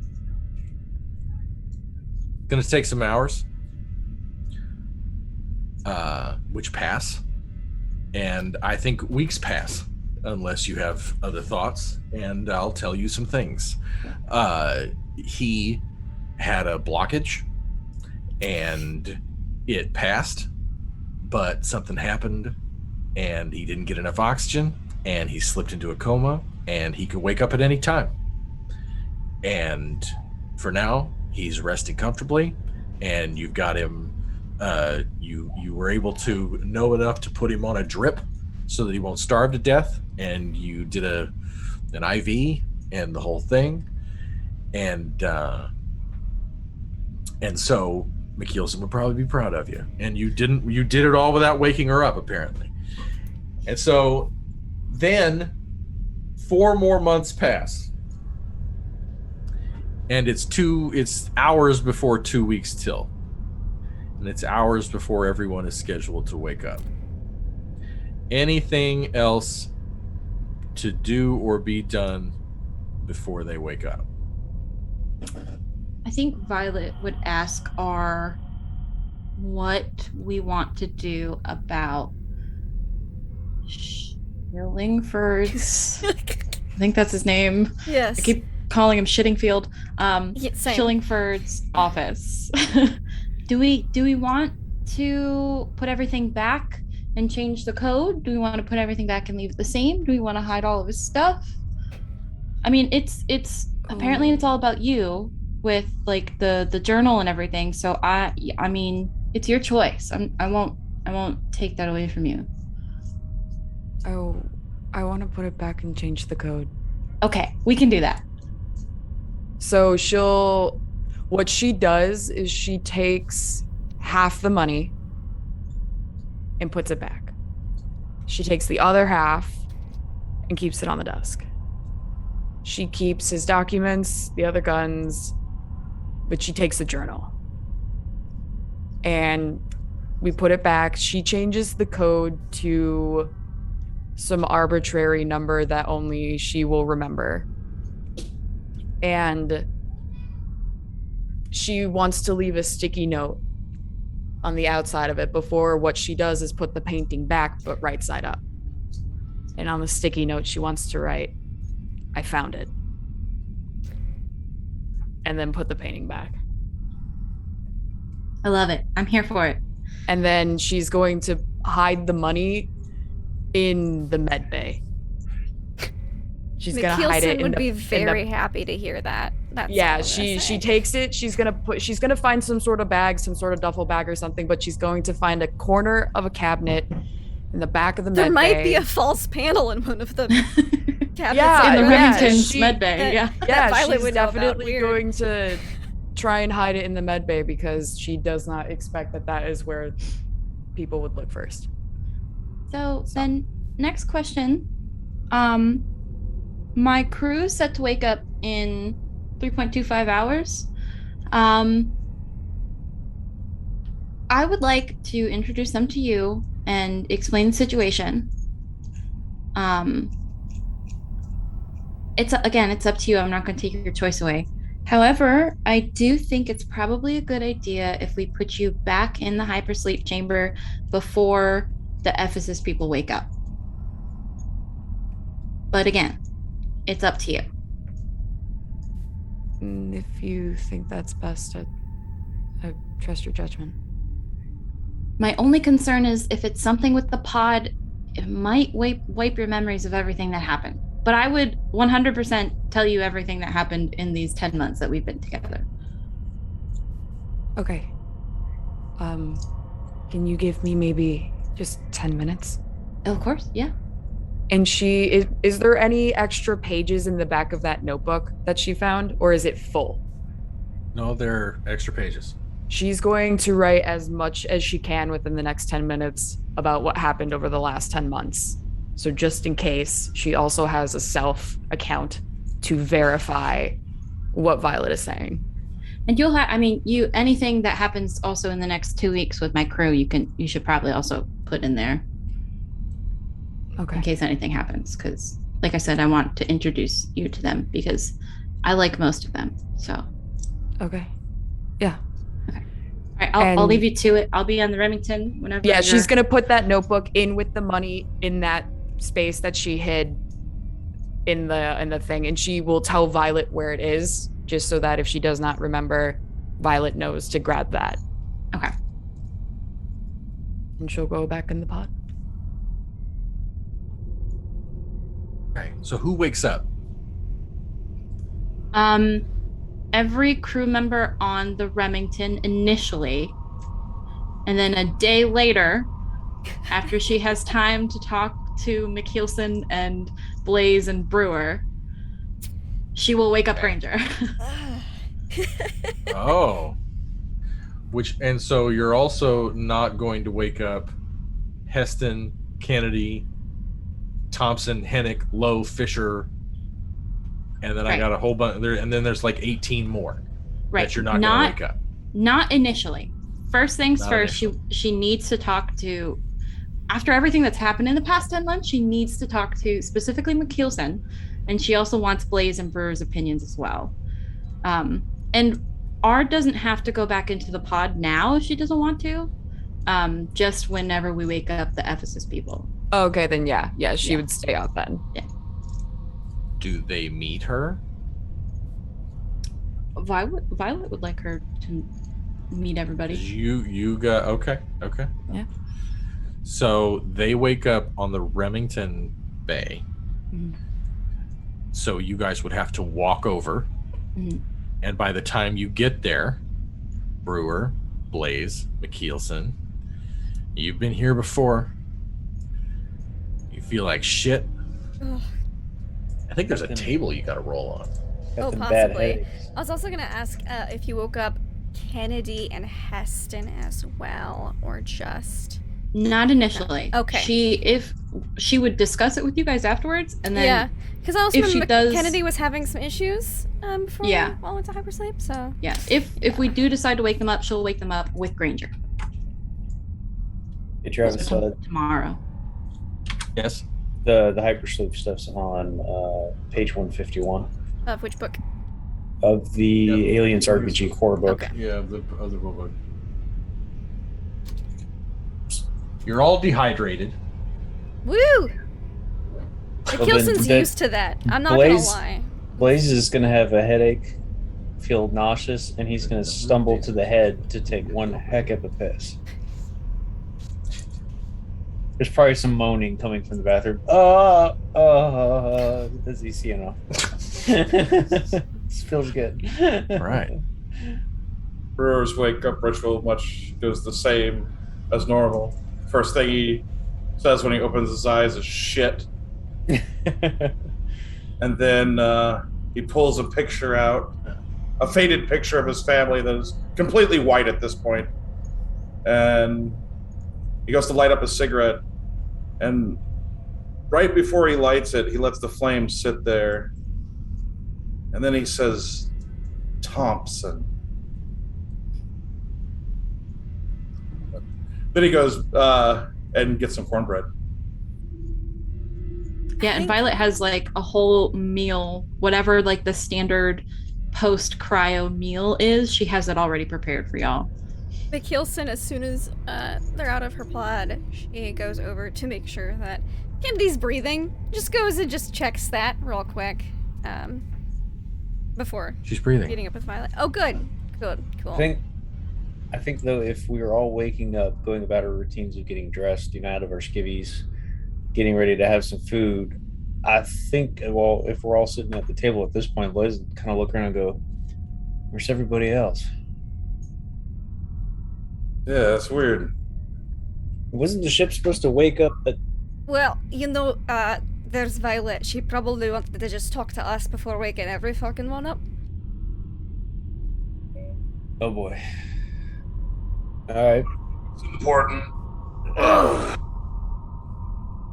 Is Violet there with us yet, or no? I imagine she walks in like a couple minutes after you guys. Timely. Yeah, couple minutes after you guys have gotten some food in ya. But Good Kilson gets morning. whiskey in first, and then Of goes course. loose to food. Yeah, she's bright sunshine, normal Violet. Just good morning. Good Morning, morning. Got her galaxy's okayest captain mug. That was a gift from Violet. So I know you guys just woke up, but there's a lot of things we need to talk about. Oh, I can't wait.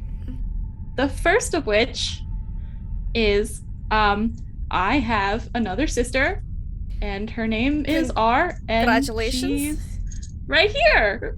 And I like kind of like almost comically come out from from out of pan focus and just kind of like wave to everybody. Hello, R.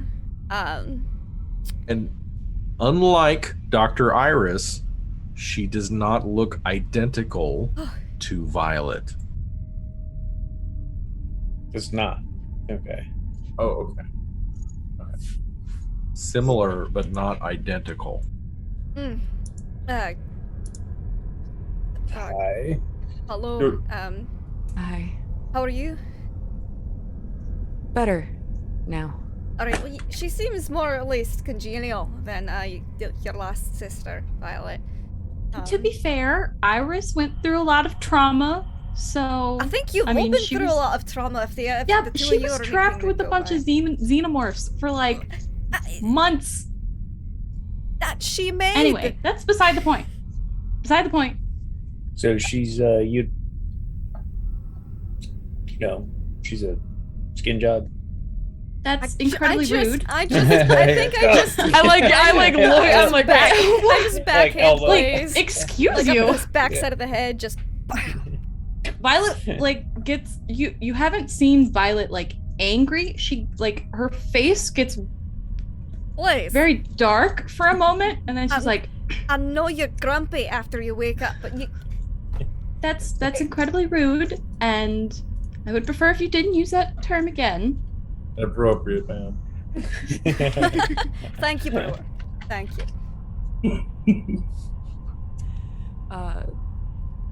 I guess yes. To answer your question plainly, yeah. Rubbing his sore head. Yeah. How'd you get here? I Yeah. was in one of the suites. His suite. Yeah. Shittingfield had her in a hyperpod in his office. Gross, creepy. Why? Oh, Whoa, like- whoa. Like just on display? No, hidden. Oh, I don't know had if to go that's looking for creepier her. or less creepy. That's So, just- as Ugh. she's saying this, I'm gonna pull out the black notebook and like throw it down for everyone. Yeah, You that. can Yeah, get a lot more information from that. yeah.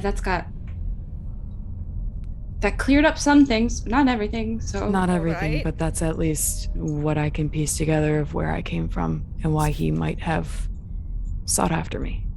just flip it over in the kind of the middle of the table so all three of us can look at it. So I didn't ask for your life story. I just want to know how you got here. I don't know. This Yeah. is the only kind of piece I have to that Yeah. part of the puzzle right now. all I know is that he found her and bought her from someone. Rude. Yeah, I have it on my personal file for, blackmail purposes. Great. Good job. Yeah. I'm proud of you. Yeah, I thought you would like that. I'm proud of you. Yeah, so a Glad lot, you've been like I keeping said. receipts. You've been Yes. paid attention. That's Yes. very good. All right. But a lot has happened in the 10 months, or actually 9 months and 2 weeks. All right. um, 2 weeks. 4 weeks to go. All right. Yeah, since you guys have been asleep. Like a lot. And yeah. So And then more than Violet just will- this book and your lovely Yes. sister are. Yes, lots of stuff. And Violet will go into very detailed and with ours help telling everything that happened over the last 10 months. Yeah, I basically just go through the back half of that black notebook and just like recount everything Oh, that's been going I on. imagined like the time changed, like on the table. There's more and more cups appearing, more and more cornbread disappearing. Yeah, it's like a off the fast tray. pace where like we're all talking and like everything's just piling up at the Stacks table. of cup, yeah. Yeah. Ashtray full. Yeah. Ash pile. yeah. Yes. And then Oh. I woke you guys up. So yeah. Is Sergeant Major Maxim Burkhalter all right? Aside from the obvious coma, It's it's a happened little twice now. uncannily similar to what happened to the captain before me. I To don't be fair, like the it. captain before you had something come out of his chest. No, it was just a heart attack. I thought No, it was just we hadn't gotten to the planet yet, and they died as we were coming out of hypersleep and from cardiac arrest. that when we And then they came killed- back and from then the we were planet was like- when And then Okay. everyone was like, "Who's the next highest rank?" And then we're like, "Oh fuck, it's McKeelson." That's and right. We all said, I remember. "Oh fuck, it's McKeelson." it's been a long time. Oh yeah. yeah. Yeah. So McKeelson's Been a long like, time. "Oh, that's uncanny. I didn't happens. like that." Look, you're lucky if you go into a coma. You look at this chart. You're in deep shit if you roll more than a 10. Man. Yeah. Anyway, sorry. Keep Yeah. going. Yeah, that hurts. Yeah. But no, he's okay. He's in a coma. He can wake up at any time. I don't Right? know Well, if he's at gonna least he could wake suffer. up, not dead. Yeah, I don't know if he's gonna suffer any kind of brain damage because there was a couple, like an extended period of time where he did not get brain to his oxygen, and Brain that's to his oxygen. you know Did you get any brain damage? me no, Oh, other way around. Oh, It's been a long oxygen to 10 his months. Yeah, I just, I got the. You're normally so perfect when you talk about things. I had to tease you a little bit about that one. Yeah. Just like a friendly little elbow. Yeah. She's good natured about it, but then internal she's like, oh shit, am I decaying now? Is this signs of is this does this mean I'm old? What? Okay. Brain to my oxygen. So I didn't wake up anybody else because I wanted to see what you guys wanted to do.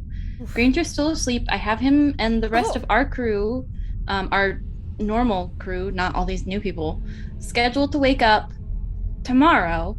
But I don't have to do that if you guys don't want that to happen. If you just want everybody to wake up together.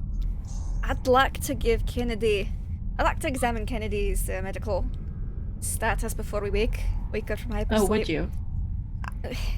Her actual medical. She was having issues before hypersleep. Remember that toxin? Yeah, I remember. I'm not good at kidding. Okay. Yeah, that's all right. I don't get the timing right. But anyway. You're getting better though. You're working on it. Slowly. Anyway, You'll get there. yeah, we can wake them up. But my sense of humor hasn't returned yet. What do we do when we get to the egg? Oh, I want to say turn around, but I don't think that's really an option at this point. Yeah, I think the egg is the best bet for R and I to kind of find some answers. But it's gonna be real dangerous and yeah, so. With Sergeant Major out of commission, who does that put in charge? Please don't say Terry Shittenfield.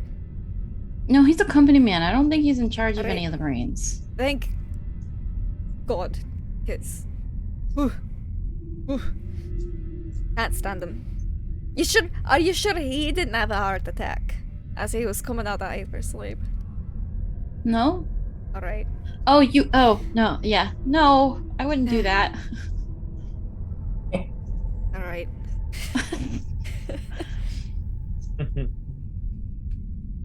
It's just a little.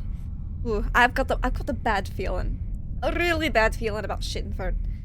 Oh, yeah. Yeah, no, I'm right there with you. That's kind of why I did a bunch of snooping and, Good job. woke up R and, yeah. I mean, maybe if R was standing right there to greet him as he came up from hypersleep, he'd have a heart attack. Like, not expecting it. We don't want to kill anybody. Do we not, though? No. Alright, then I guess we don't.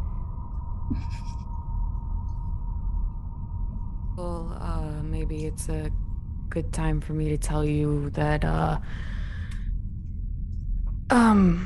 we found a bunch of documents and money hidden in his office as well. That's right, yeah. What kind of money? Like, big money. $200,000. That money. That's a lot of money. Yeah, and I took half of it. I like you. Yeah. I think we're gonna get along. Yeah, I think he's gonna know real quick that I'm around. I don't think I'll need to be quite face to face yet. Ah, great. Well,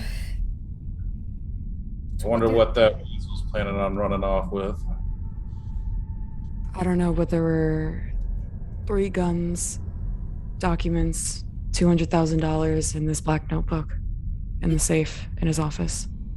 3 guns. You don't think he was trying to meet up with Dr. Jeffries and Dr. Iris, do you? Oh, one of the guns was vintage. It looked old, really old. Like how old? What? Like Granger's DM. pistol old? Yeah, DM. How vintage? How old was this old gun? Flintlock! No, did you say- no. That has a Lumberjacks. special distinction.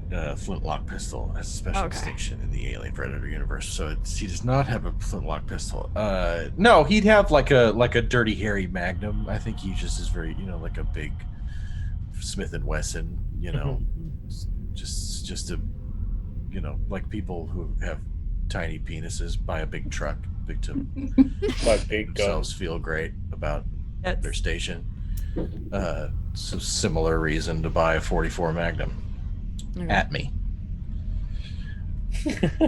Yeah, no, it wasn't terribly old, but a Magnum. The other ones were issued. Standard, yeah. Yeah. So it seemed like a collectible. There was a coin from some sort of meetings. I don't know, some personal AA stuff. meetings. Yeah, he's got some problems. So AA meetings. Well, I mean, Yeah. just Yeah. because someone goes to AA meetings, I mean, that doesn't necessarily mean that. No, it means they're trying to get, a handle on their problems. It's Maybe. good, but we Yeah. don't like it for him because we don't like him, right? Right? That she is like, true. She We like don't leans into McKeelston We like don't "Right, want that's him to what get a handle on his problems. You're right, Violet. How astute of you. All this stuff really does seem like Granger's department. It does kind of seem like Granger's It does. MO. It does. I But do appreciate you telling us first. If you want, we could all pretend to wake up from hypersleep again when you wake everyone else up. And we can all inform on, everyone Captain. together. Do we really have to do that? It's an option. I just, how Or I pissed could do you tell think them- Granger's gonna be that we all woke up over you did? Or jealous. maybe- It I might be think- jealousy. I think he might understand given his and I's history. I mean, I guess as long as you wake him up before you wake up those other fucks on the other ship. Of course. Yeah. Because Granger takes priority over the Chuckle Fox, it's just... yes. There are times where I trust Ranger, and there are times where I really don't. Likewise. I don't Yeah. know. No, that's fair. That's a very fair assessment. I'm kind of in the same boat.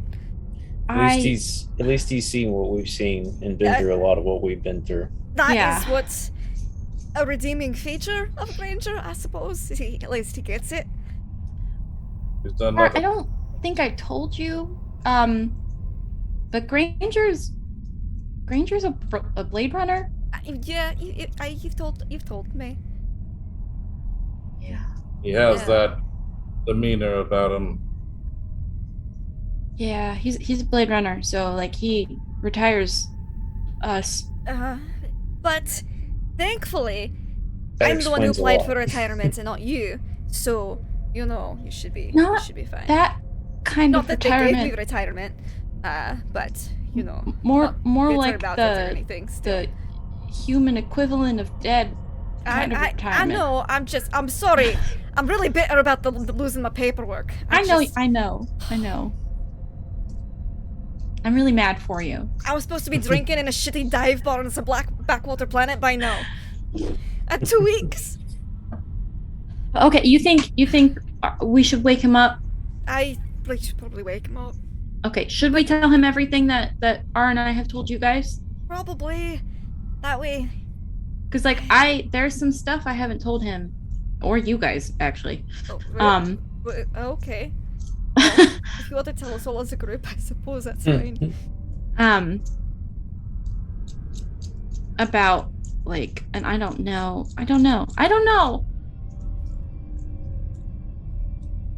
Okay, we'll wake up Granger. Oh, Alright, let's leave Heston and Chow and Kennedy asleep for a little while longer. Okay, another day or a couple hours after Granger. Like another day. Again, I want to do around Another the day. medical diagnostics, make sure Kennedy's alright. Well, Okay. just as a side thing, I mean, we could probably do some of the the ship coming back to life duties. Mhm. Doing setups, the cleanings, the prep works, just getting everything together. We got stuff to do. I mean, Yeah. Because I imagine Violet's taking care of it, engineeringly, computers and everything, but it's dusty. Because, dust doesn't bother replicants, so. Unleash the robot army, robot vacuum army. Okay, so then we'll wake up Granger tomorrow and we'll talk. the more you Alright. tell him, the more he'll be able to tell you. We hope. Yeah, but if I tell him stuff, he won't. It's not guaranteed that he'll tell me stuff. So, I don't know. Well, I it's a don't good step in good faith, because, it's the Granger, again, those chuckle fucks over on the other side, so... Yeah. Take a I time. don't think Sergeant Major Max Burkholder was a super pain in the ass, just a kind of a pain in the ass, but he's in a coma, so we don't really have him on our side right now. Yeah. So...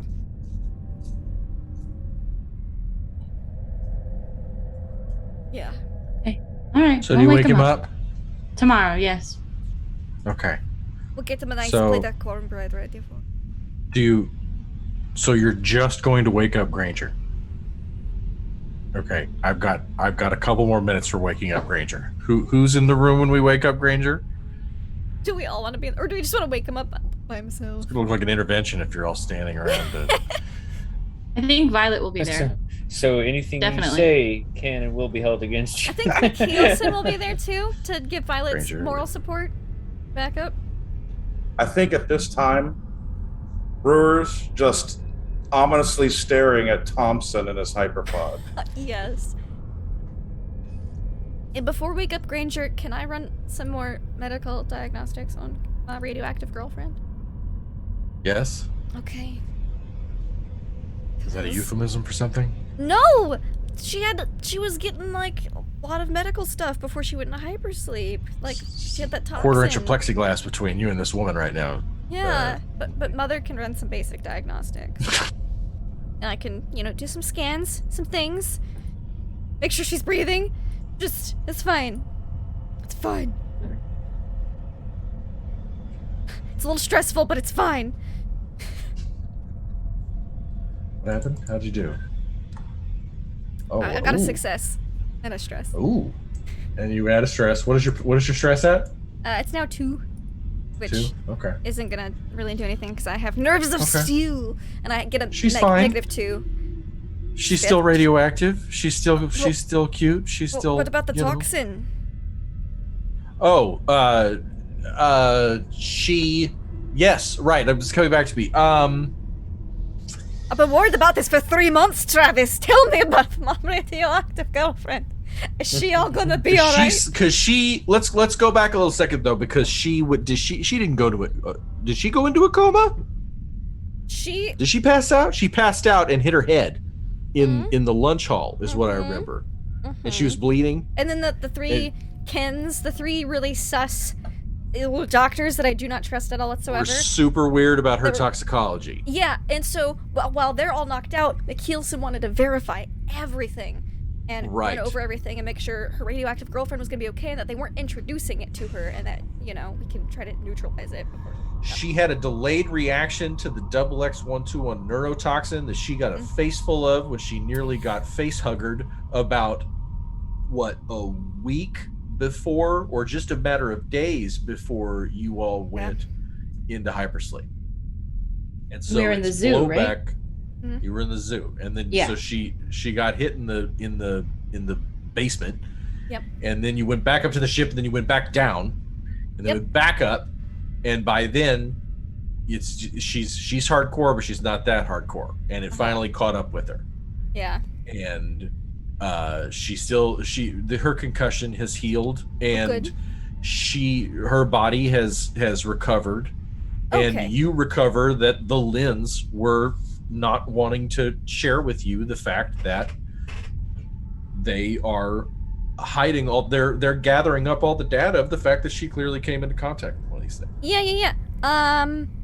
Hey Violet, before we wake up Granger, since it's on the way, can we download this data to you or me or both, and then Yeah, of course. delete it from their records? Can we clean her records here?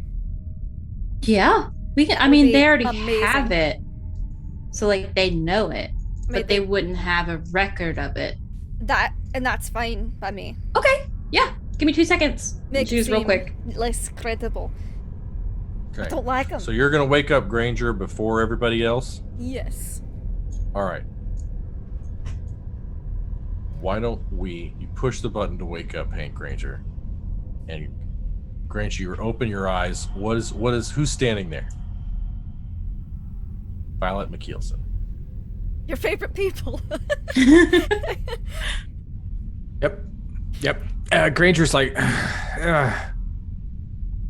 Good morning. Good morning. Did you get have some good beauty sleep? No. Neither did McKeelson, I.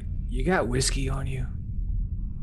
I'll just hand him some. Thank God. Because we He are just not belts back. under regulations right at this moment. Yeah, he belts back a couple fingers worth of whiskey out of the bottle and passes it back. He's like, just saw you two. You were 10 months ago. hyper sleep dreaming? I. Were we breathing? Oh, that's a thing. Yeah. No. Oh shit! What- You had did dreams you get- like that too? Fuck. God, is it always like this? Every fucking time. Well, I mean, at least there was only one dead person in my hyperspace dreams this last time. Too. Jeffries was there too. It's a really weird dream. Violet, did you get my message? I sent it as anonymously as I could. Oh, It's 9 months, 10 months ago. 9 months and 2 weeks. Yeah. Yeah. Okay. All right. Good. At least But I'm yes. not dead. That's good. I'm awake. So why aren't the other pods opening? Because I haven't scheduled them to wake up yet. We're 2 weeks early. We will have some things to discuss before everyone else. All right. Can I get something We've to got eat a first fresh before? plate of cornbread and some beans in the mess hall, just for you. Is it sweet And cornbread coffee. or is it that dry crap? No, it's sweet. I made sure to heat it up right. Oh, okay, you truly are a captain. I'll give you that. And You it's know how warm. to take care of your men. Mess hall, and then Yep. you guys can tell me what shit we're in this time. So for 2 weeks, y'all hang out. Yeah, and we wake And up when we- Kennedy and Heston, like after we brief Granger on everything, and Okay, you brief Granger on everything, yeah. and then how long do you wait to wake up everyone else? Well, I want unsupervised time with my radioactive girlfriend, so obviously, So like, then later. you talk Violet into waking up your radioactive girlfriend. Yes, Kennedy. And you get a day, 24 hours of that, presumably. Yes. And then I will wake up everyone on the Remington that's left over and everyone on the Ephesus as we come into orbit. I go back to sleep before she wakes everybody up Yeah. on the Ephesus. Okay. And, And and it's not that no one really notices, but you're super low key about it. Mm-hmm. And go ahead. Yeah, and I make sure that R's comfortable, and I promise I will wake you up, and if you don't remember anything, I will make you remember. Okay. Okay. You know where the stuff is. I Yeah. trust you. Yeah. And she goes into hypersleep. And then I close her up and put her back and close everything down and make it look like we were never there.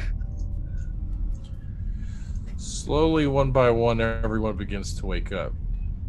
Thompson opens his eyes to see, presumably, Brewer. Are you there when Thompson wakes up? Yes, I'm there with a bottle of water and some cornbread. That's how I would greet Kennedy! Except it's whiskey, not water. And I hand it to him and I say, meet me in the armory. And I just walk away. He smiles like a kid on Christmas morning and takes a bite of his cornbread. And Kennedy and McKeelson, having enjoyed their 24-hour sex festival, enjoy some cornbread of their own. And Terry Shillingford steps into his office and turns on the light and changes his clothes into another set of identical monogram socks and underwear. And as he does, he's looking at that painting. And he's looking at that painting. And a long 20, 30 minutes go by. And then under his breath, he goes, fuck. And that is where we will end things tonight. I would like to thank Beautiful ending. everybody. I want to thank Mike for hanging in there. You're a fucking legend. You beautiful, beautiful, amazing human. Your abs are incredible. And rock hard chiseled abs that Jesus. Maybe Blazes are. Blazes, I don't know about you. I've never seen your abs, but Blazes abs in my head, forget about it. And then Brewer broke my heart in the dream. I think that was one of my top 5 role-playing moments of my life. I got to have my David Lynch surreal dream sequence, and we fucking nailed it, and I loved it. I just can't stand it. And Granger went right to the abyss with his shit, and I loved how prepared you were and how beautifully I loved handing it over to you. You're such a great DM, such a great storyteller. You just took it and ran with it. It's beautiful. And now you're all red now. When did that start? Now you're freaking me out with the red shit. And Becky's amazing. And I love how Violet's like, I'm OPAF, but we could have cornbread and stuff. And I have 3 aliens that we really didn't even really talk about in this whole show that we're hiding somewhere around this thing. I think that's the thing to remember, gentle viewer. In the movie, in the $250 million version of this, around every corner is one of 3 purple aliens just hanging out for 10 aliens months. Under Violet's control. Synthetic aliens, and I'd like to think they have like a little autopilot where they just kind of bum around and just look around and map the place and are on like a. They have like a roam. Yeah, mode. like a Roomba roam thing. Yeah. I was just gonna say that they remind me of just like really big scary Roombas. And they're definitely still going around as the crew is waking up. So they just see these xenomorphs. Stop. They see 2 because the third one is still stealthily hidden inside the Ephesus. Yes.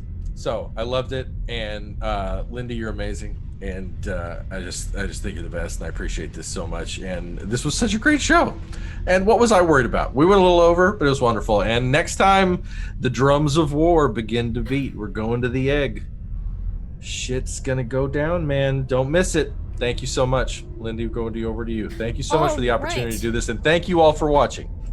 Thank you. So we're gonna go around. We're gonna say who we are, where we can find you, and what your favorite parts were of tonight. Our wonderful game master has already said his favorite parts, but he hasn't told us where we can find him. So Travis, I'll just conclude with you. Tell us where we can find you. If we want to see more of you. I'm Producer Trev on Twitter, and I have a YouTube channel called The Real Producer Trev, and I'm gonna start putting stuff on it that I haven't done anything with it in about 10 years, and I got about 9,000 subscribers. We should put something on YouTube, for Pete's sake. So I've got some things coming up. Cool thing with Dawn coming up, and Ray is gonna be there. I think she knows a little bit about this cool shit we got going. I got some work to do on it. I'm such a lucky guy. I get to hang out with the coolest people. So there you go. That's where you can find me. Thank you. Let's go in opposite order, and let's see how our lovely guest felt about tonight. Ray, how was that for you? Oh, it's so good. It's so much fun. It is so much fun. I love Aliens so much, and being able to just jump into the story again and get things going and cause some shit. I shit stir. I love it. It's my favorite thing to do. It's my favorite angle to play in TTRPGs. So to be one and not even know that I am one is even better. Thank you again for having me on. It's always a joy and a pleasure to play with every single person here. But yeah, my favorite part of today was I really liked that memory sequence and that conversation that we had after about the progenitors. Like that kind of was like very interesting, and I'm really excited to see where that goes long term in the story. But yeah, it's exciting. There's always like twists and turns in this game, especially. I've been following it since y'all started, so I'm just stoked to be a part of it. But my name is Ray, or With the Brick, everywhere in the interwebs. You can find me over on my channel or over on Infinite RP on Thursday evenings, where I play a Shadow Monk, Air Genasi. So if you're interested in that, come find me there. But thank y'all again. Wonderful, and thank you for guesting. This is super fun. We're gonna hop on over to the man staring at the other man in the tube. Brewer, how was that for you? Oh, man, nuts. You can find me here on Mondays, Tuesdays, and sometimes when we play this game. I'm D20 coup de grace, by the way. And my favorite part was I like the dream sequence, of course, and I also liked I like the video inputs are so awesome. It's that's such a flavor to the game. I don't know what this whole egg mission you guys are all about, but I have a new mission, and that's Operation Keep Thompson Alive. So thank you. I love it. I love Operation Keep Thompson Alive. I can't wait to see how it goes. Someone I also enjoy them being alive. Violet Nugatosaurus, how are you? I'm great and very alive, so that's a good thing. Woo! Hi, I'm Nugatosaurus. I play Violet the Synthetic Human. You can find me here on Mondays and Tuesdays playing in our various D&D games, as well as the occasional Saturday here again. My favorite part, I have to agree with Ray. I really liked the progenitor memory and the way that kind of was set up. Because, like, I recorded my half of it, but it didn't, like, you don't feel the scope of it until Travis puts everything together, and it just sounded amazing, and I loved it. It gave me a little bit of a chill, and I was like, yes, I'm here for it. And I'm very excited to go Planetside next time and maybe find out some more information about us.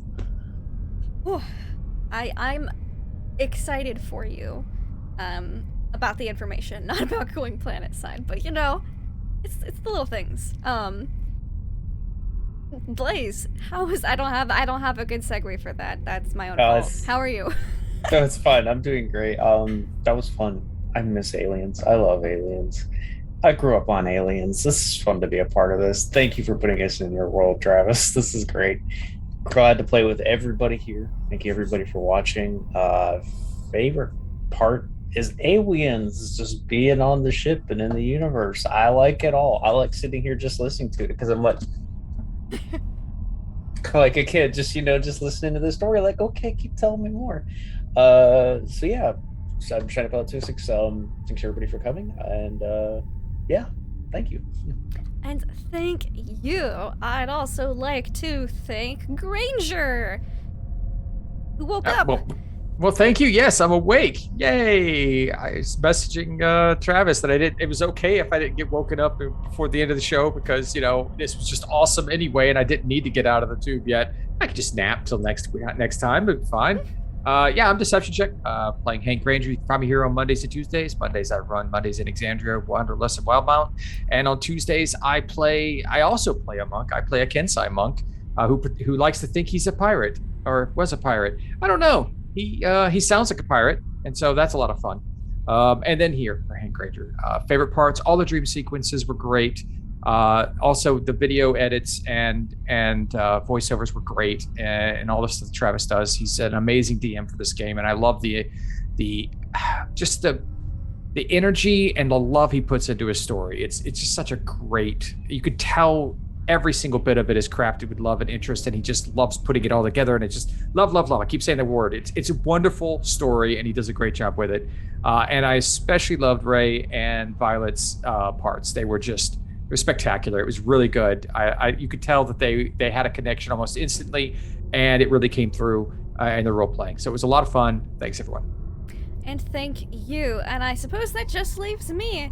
I'd like to thank my internet for holding out. Unlike it earlier this week, it seems to have recovered just in the nick of time.